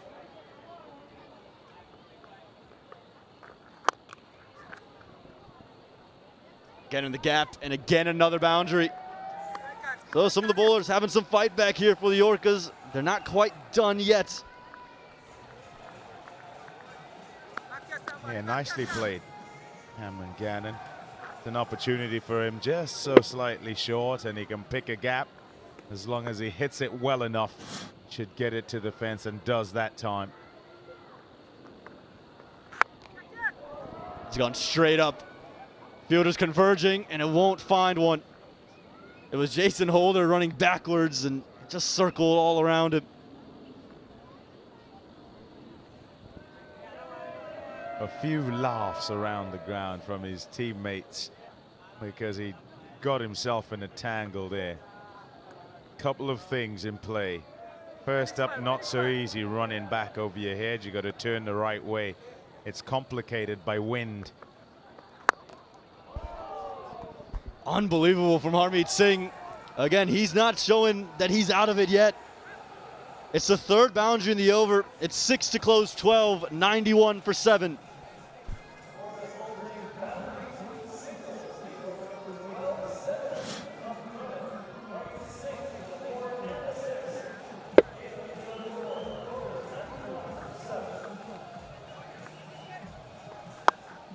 A lot of bottom hand in that from Harmeet Singh. Trademark of his batting, always getting that bottom hand through the stroke.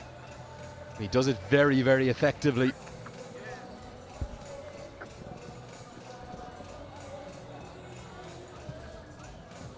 Definitely a bit of life in this chase yet.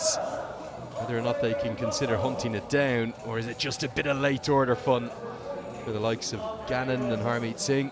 Jesse Singh capable too. He'll probably be in next at number 10, and then Otniel Bartman, the only other one left in green.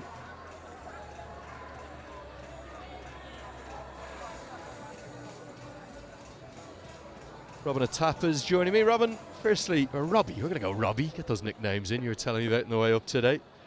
As Andre Russell comes into the attack. Dre Russ. Haven't seen many one-sided games, but this one kind of has been going all the Knight Riders' way, Robbie.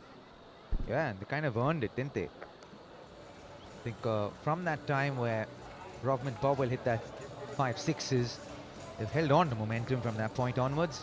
They haven't let up. The Orcas haven't done themselves any favors as well. At this point, they need 105 of 47 deliveries. Too tall a task, if you ask me.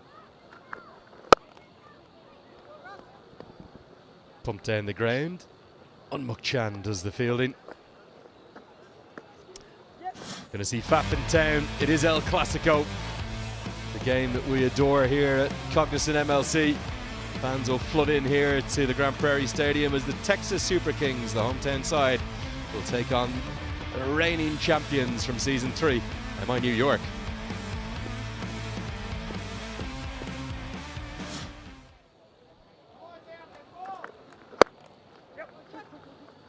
Should be a great contest this evening. Be a cracker of a contest. Traditional rivals always make for a very interesting game.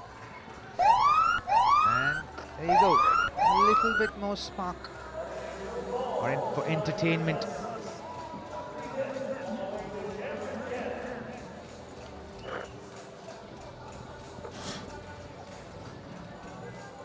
Seen quite a few no balls this season, haven't we?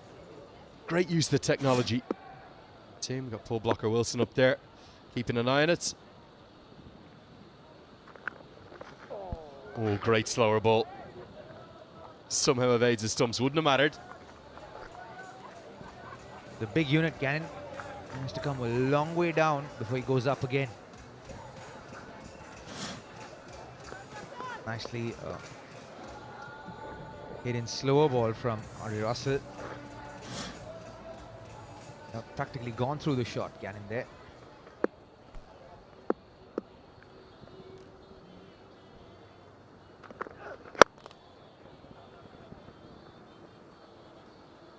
Definitely the prospected net run rate always looms towards the back end of the group stages, but something that Jason Holder will be keen to do if he can is not just take this win, but try and close out a big one.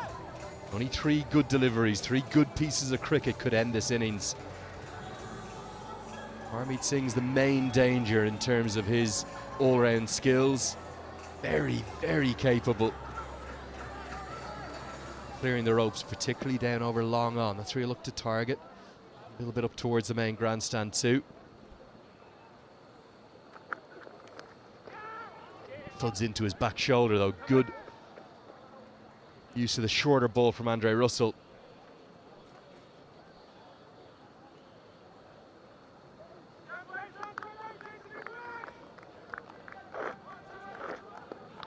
We have Jasdeep and Otniel Bartman to go. Yeah, the Knight Riders will be looking to kind of secure as big a victory as possible so that the net run rate works in their favor at the back end. Got him! Oh, yes! Beautiful little cutter, and Gannon plays all around it. Dre Russ strikes. Yeah, well deceived there from Dre Russ. Just rolled his fingers over it. The length delivery. See, it's almost the last minute. Deceived Gannon. All ends up. The Orcas lose their 8th. Gannon goes for 12. 98 for 8.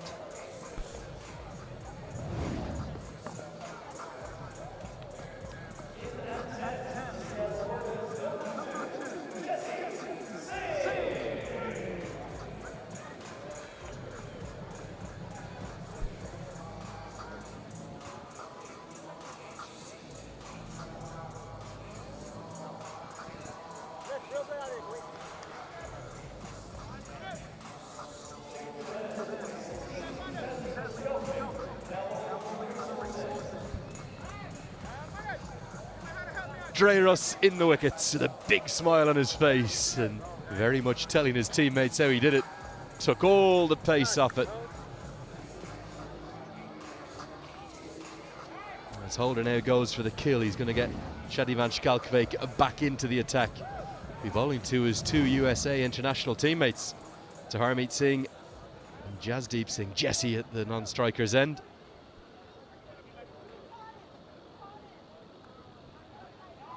Such a likeable cricketer is Shadi van Schalkwijk.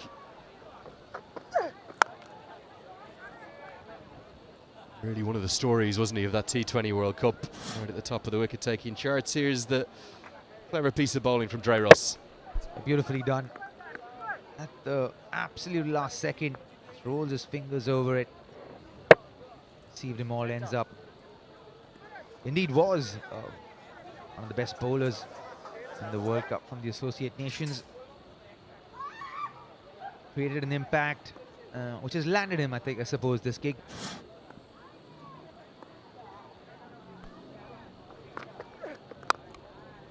Goes full. Jesse Singh, he'll know Van Schalkwijk so well. Happy to keep it out for the moment. It's part of 15 runs required per over. Probably not going to happen, is it? The Orcas' batting efforts surprised me, but I suppose it goes to show that they've relied a little bit too much potentially upon the very top of the order. They're going to need some runs in the middle. Helped round the corner, but a good diving stop. The Knight Riders have been excellent, really, in all 3 disciplines. They've been good. They've been really good on the field with the ball, a little bit with the bat as well. Switched on tonight.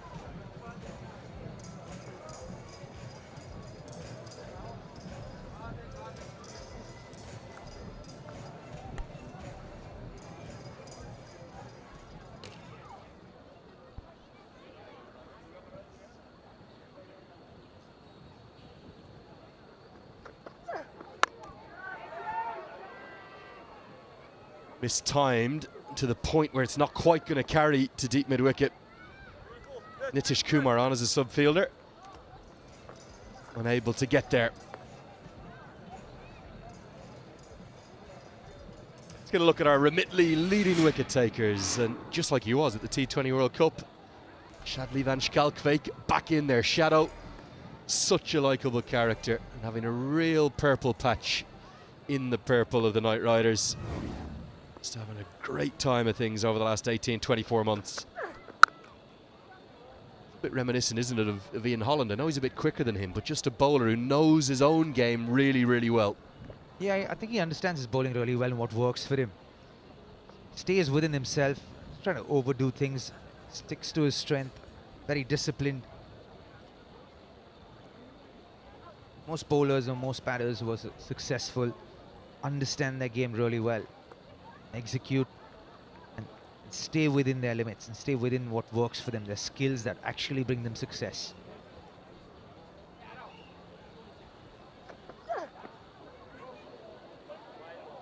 Oh, now Van Schalkwyk thinks has always been very hard done by here. Looked at first to me like it was a pretty good delivery. Here's the seamers though. And we've seen what they've done so cleverly. It's taking the pace off cutters from Van Schalkwyk to the left-handers. Everything down 105, 110 kilometers an hour. And then Dreyrus getting into the act too.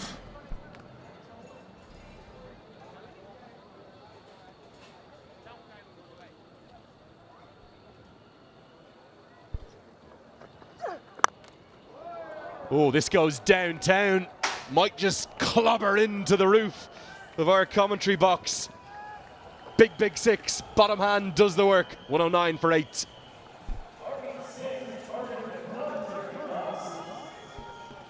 And nicely done by Harmeet Singh. The pace on delivery. Just pick the screws out of that one. Clean hit. 292 feet 6.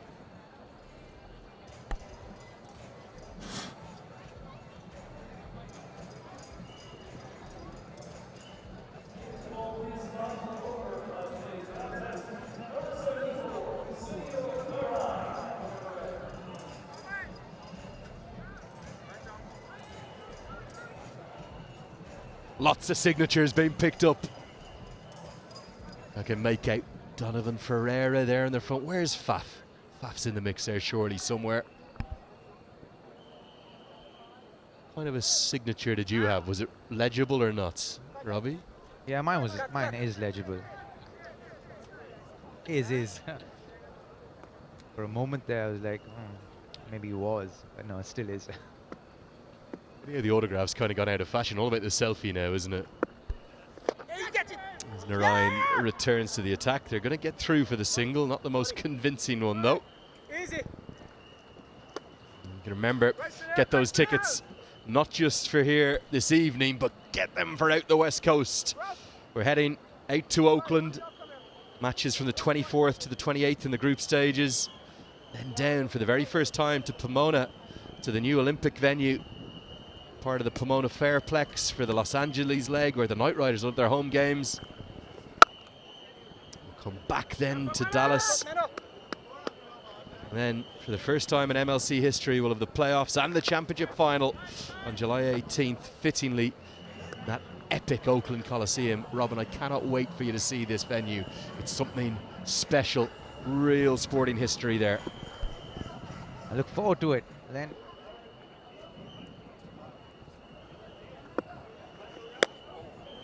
nicely bowled that. Still not right. It's like fine wine, isn't it? Gets better with age. More variations. Just hits that length so consistently. Been a bit of a vintage tournament, hasn't it, so far for a lot of the veterans? Narayan, Duplessis, Peter Siddle rolling back the years, Kyron Pollard. How special was that yesterday evening? Talk about white ball goats, greatest of all time. He's got to be in the all-time conversation. Yeah, he's right up there, isn't he? Went past the great universe boss. There's some greats of the T20 game right there on screen. Did have a message during the game last night from another great TNT player in the shape of the former Ireland coach Phil Simmons. talking about just how brilliant Carmi Pollard has been and his legacy for so long.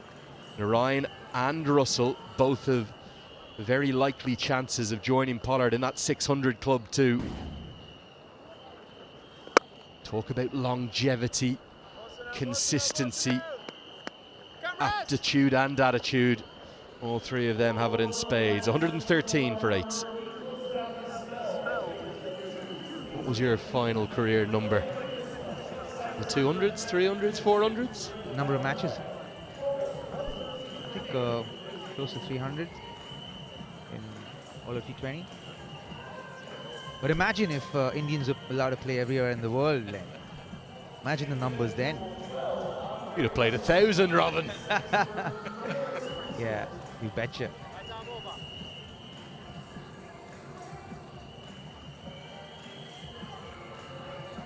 Bad bit of news for you, Robin.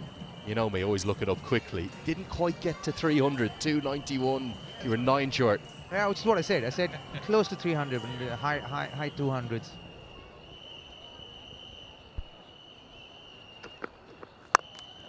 Now, there is a fielder at long off. This should be easy for Rovman Powell, and it's held on to.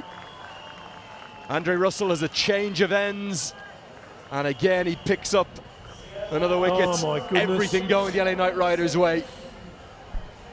That's a little bit behind. Yeah, easy. Fair delivery, fair delivery. That's an easy catch. Didn't get any of it. And he took the catch about 7 meters in from the boundary line. Went higher than farther. That's all but done now. Singh on for 25, 113 for 9.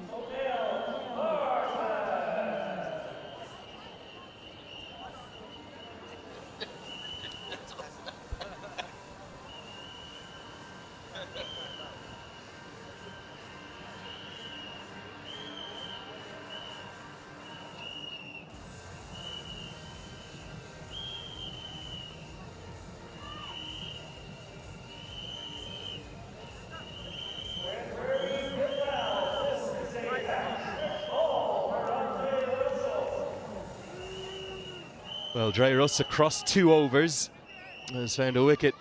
Here's a hat-trick ball bowling to the number 11, Bartman. Not yet.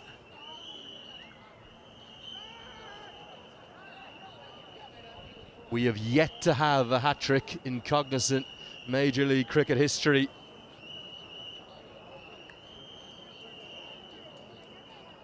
Here we go, Dre Russ. Let's finish it off in style. No, not quite.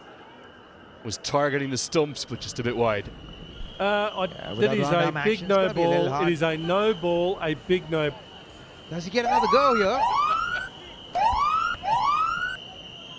I'm not sure it counts. It's a big no ball, I'll tell you something. Such was the scale of effort that Andre Russell was giving and yearning for that first Cognizant MLC hat-trick. He massively overstepped. He was miles past the line. Here comes a free hit. What can you do, Bartman? Completely lost his run up there, hasn't he? 3 times in a row. Yeah, probably didn't mark his runner from this side.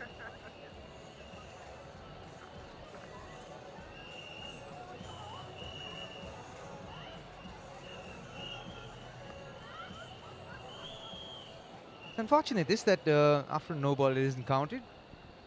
It'll count for you and me, no one else. I think it would have been the hat-trick. It's the hat-trick that wasn't. I think a few in the crowd have been deceived and think that's it. Instead it'll be a single.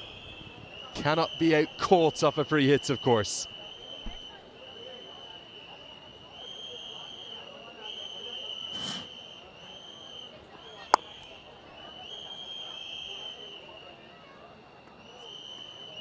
Harmeet Singh's dismissal that one. Can he finish it off? Yes, he can, and he does. Jasdeep goes, and the formalities are completed. A big win for LAKR. Only the third time they are defending a total in the history of the Cognizant MLC. Big win. It's going to do a world of good to their net run rate. Well, comprehensive to say the least. Cleans them up. Emphatically, Dre Russ has had a bit of a day out there, hasn't he? 3 for 8 for him in a matter of moments as he cleans up the tail, so nearly at a hat-trick to go with it. And having been the only side of the 6 to never make the playoffs, the LA Knight Riders are our early front runners here in season 4. They've been sensational, making it 2 from 2. And having only had a previous best win in their MLC history of a 12-run margin, it's by a distance their biggest and best ever. They romp home by 81 runs thanks to this final dismissal as Andre Russell kept it full and straight, and it was far too good.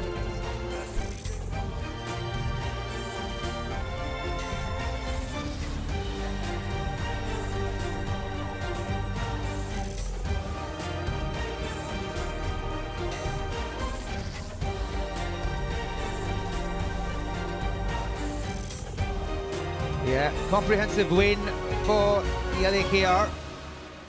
Jason Holder and his men.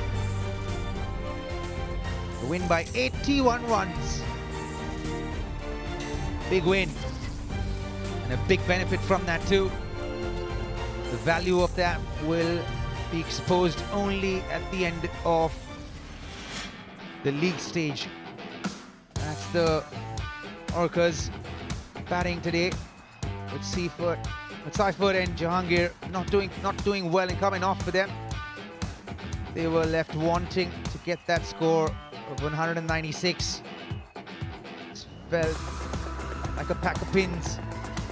No one really contributing. Only Harmeet going into the 20s, everyone else under 10s and under 20s. Yeah, Robbie, tough going for the batters here, but you look at this bowling analysis for Sunil Narayan. Look at that, 10 dots, 2 for 18, 2 for 17, Le Roux. Skulkvate, they're 3 for 17 with 7 dots. 5 dots for Andre Russell's, 3 for 8 just to mop things up. Extremely well bowled, the LA Knight Riders here in match 6, on pitch 6 as well. 196 all out off the last ball there in that innings there for the Knight Riders. Fletcher 40 the top, Powell 37, Monroe 30, Holder 23. They all chipped in. Bowlers did pretty well too, but in reply the Orcas really couldn't get out of first gear, and they could only muster 115 and 15 and a half overs. Meet top score there, 25. Rightio, it's time to go sideline there to Nikhil Uttamchandani. Marcus Stoinis here with me. Marcus, difficult day today. Let's start at the first half of the game. How did you feel about the 196? Yeah, look, after halfway, we definitely felt we were in the game still. Even with the bowling, look, I think we bowled well at stages, and for the majority probably, it was just every time we seemed to just wrestle the momentum our way, we let a bit go as well. So there'll be some things to look at there, obviously. But at the halfway point, we were thinking we could chase that. We've batted really well throughout the tournament so far, and it just shows, though, you lose early wickets and you don't get off to the start you want, which happens, but then you're chasing your tail. How did you devise the plan of chasing those runs, given the surface you had already seen it from bowling on it? Yeah, look, we thought it was going to be something where you lower your expectations for that power play. You're still obviously looking to score, but also then the fact that we lost wickets and we weren't getting off to the start we want meant we were behind the 8 ball for pretty much that whole game, obviously. But yeah, Sunil was always going to be tough to face on that, and they bowled well on it. It was just probably about holding some wickets in our sheds and giving ourselves a chance, which we didn't do. 1 in 3 in Dallas so far. How do you assess the trip thus far? Look, I'd not too disappointed with it, to be honest. I think we've played well for 2 out of the 3 games. Today was an off game with the bat, but I'm really proud of how the team's batting. I think having 2 scores well above 200 is a good sign for us. And with the ball, we've actually gotten better each game. It's just about putting those together in the same game, I think, going forward. Thanks. All the best. Thank you. Yeah, toughed out the office, as they say. But in terms of team standings in the Lexus table, Knight Riders there with that net run rate just now ballooned beautifully for them, courtesy of this match. The Unicorns with a couple, as well as the Freedom, Super Kings and Orcas. And MI New York, of course, only played the one fixture last night, match 5. And as we know, the top 4 to qualify for the playoffs.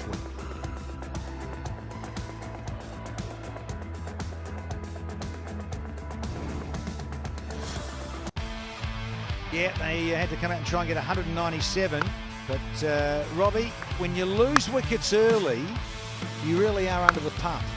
Yeah, there's not much you can do when you lose wickets in bunches, and that didn't happen for Yorkers.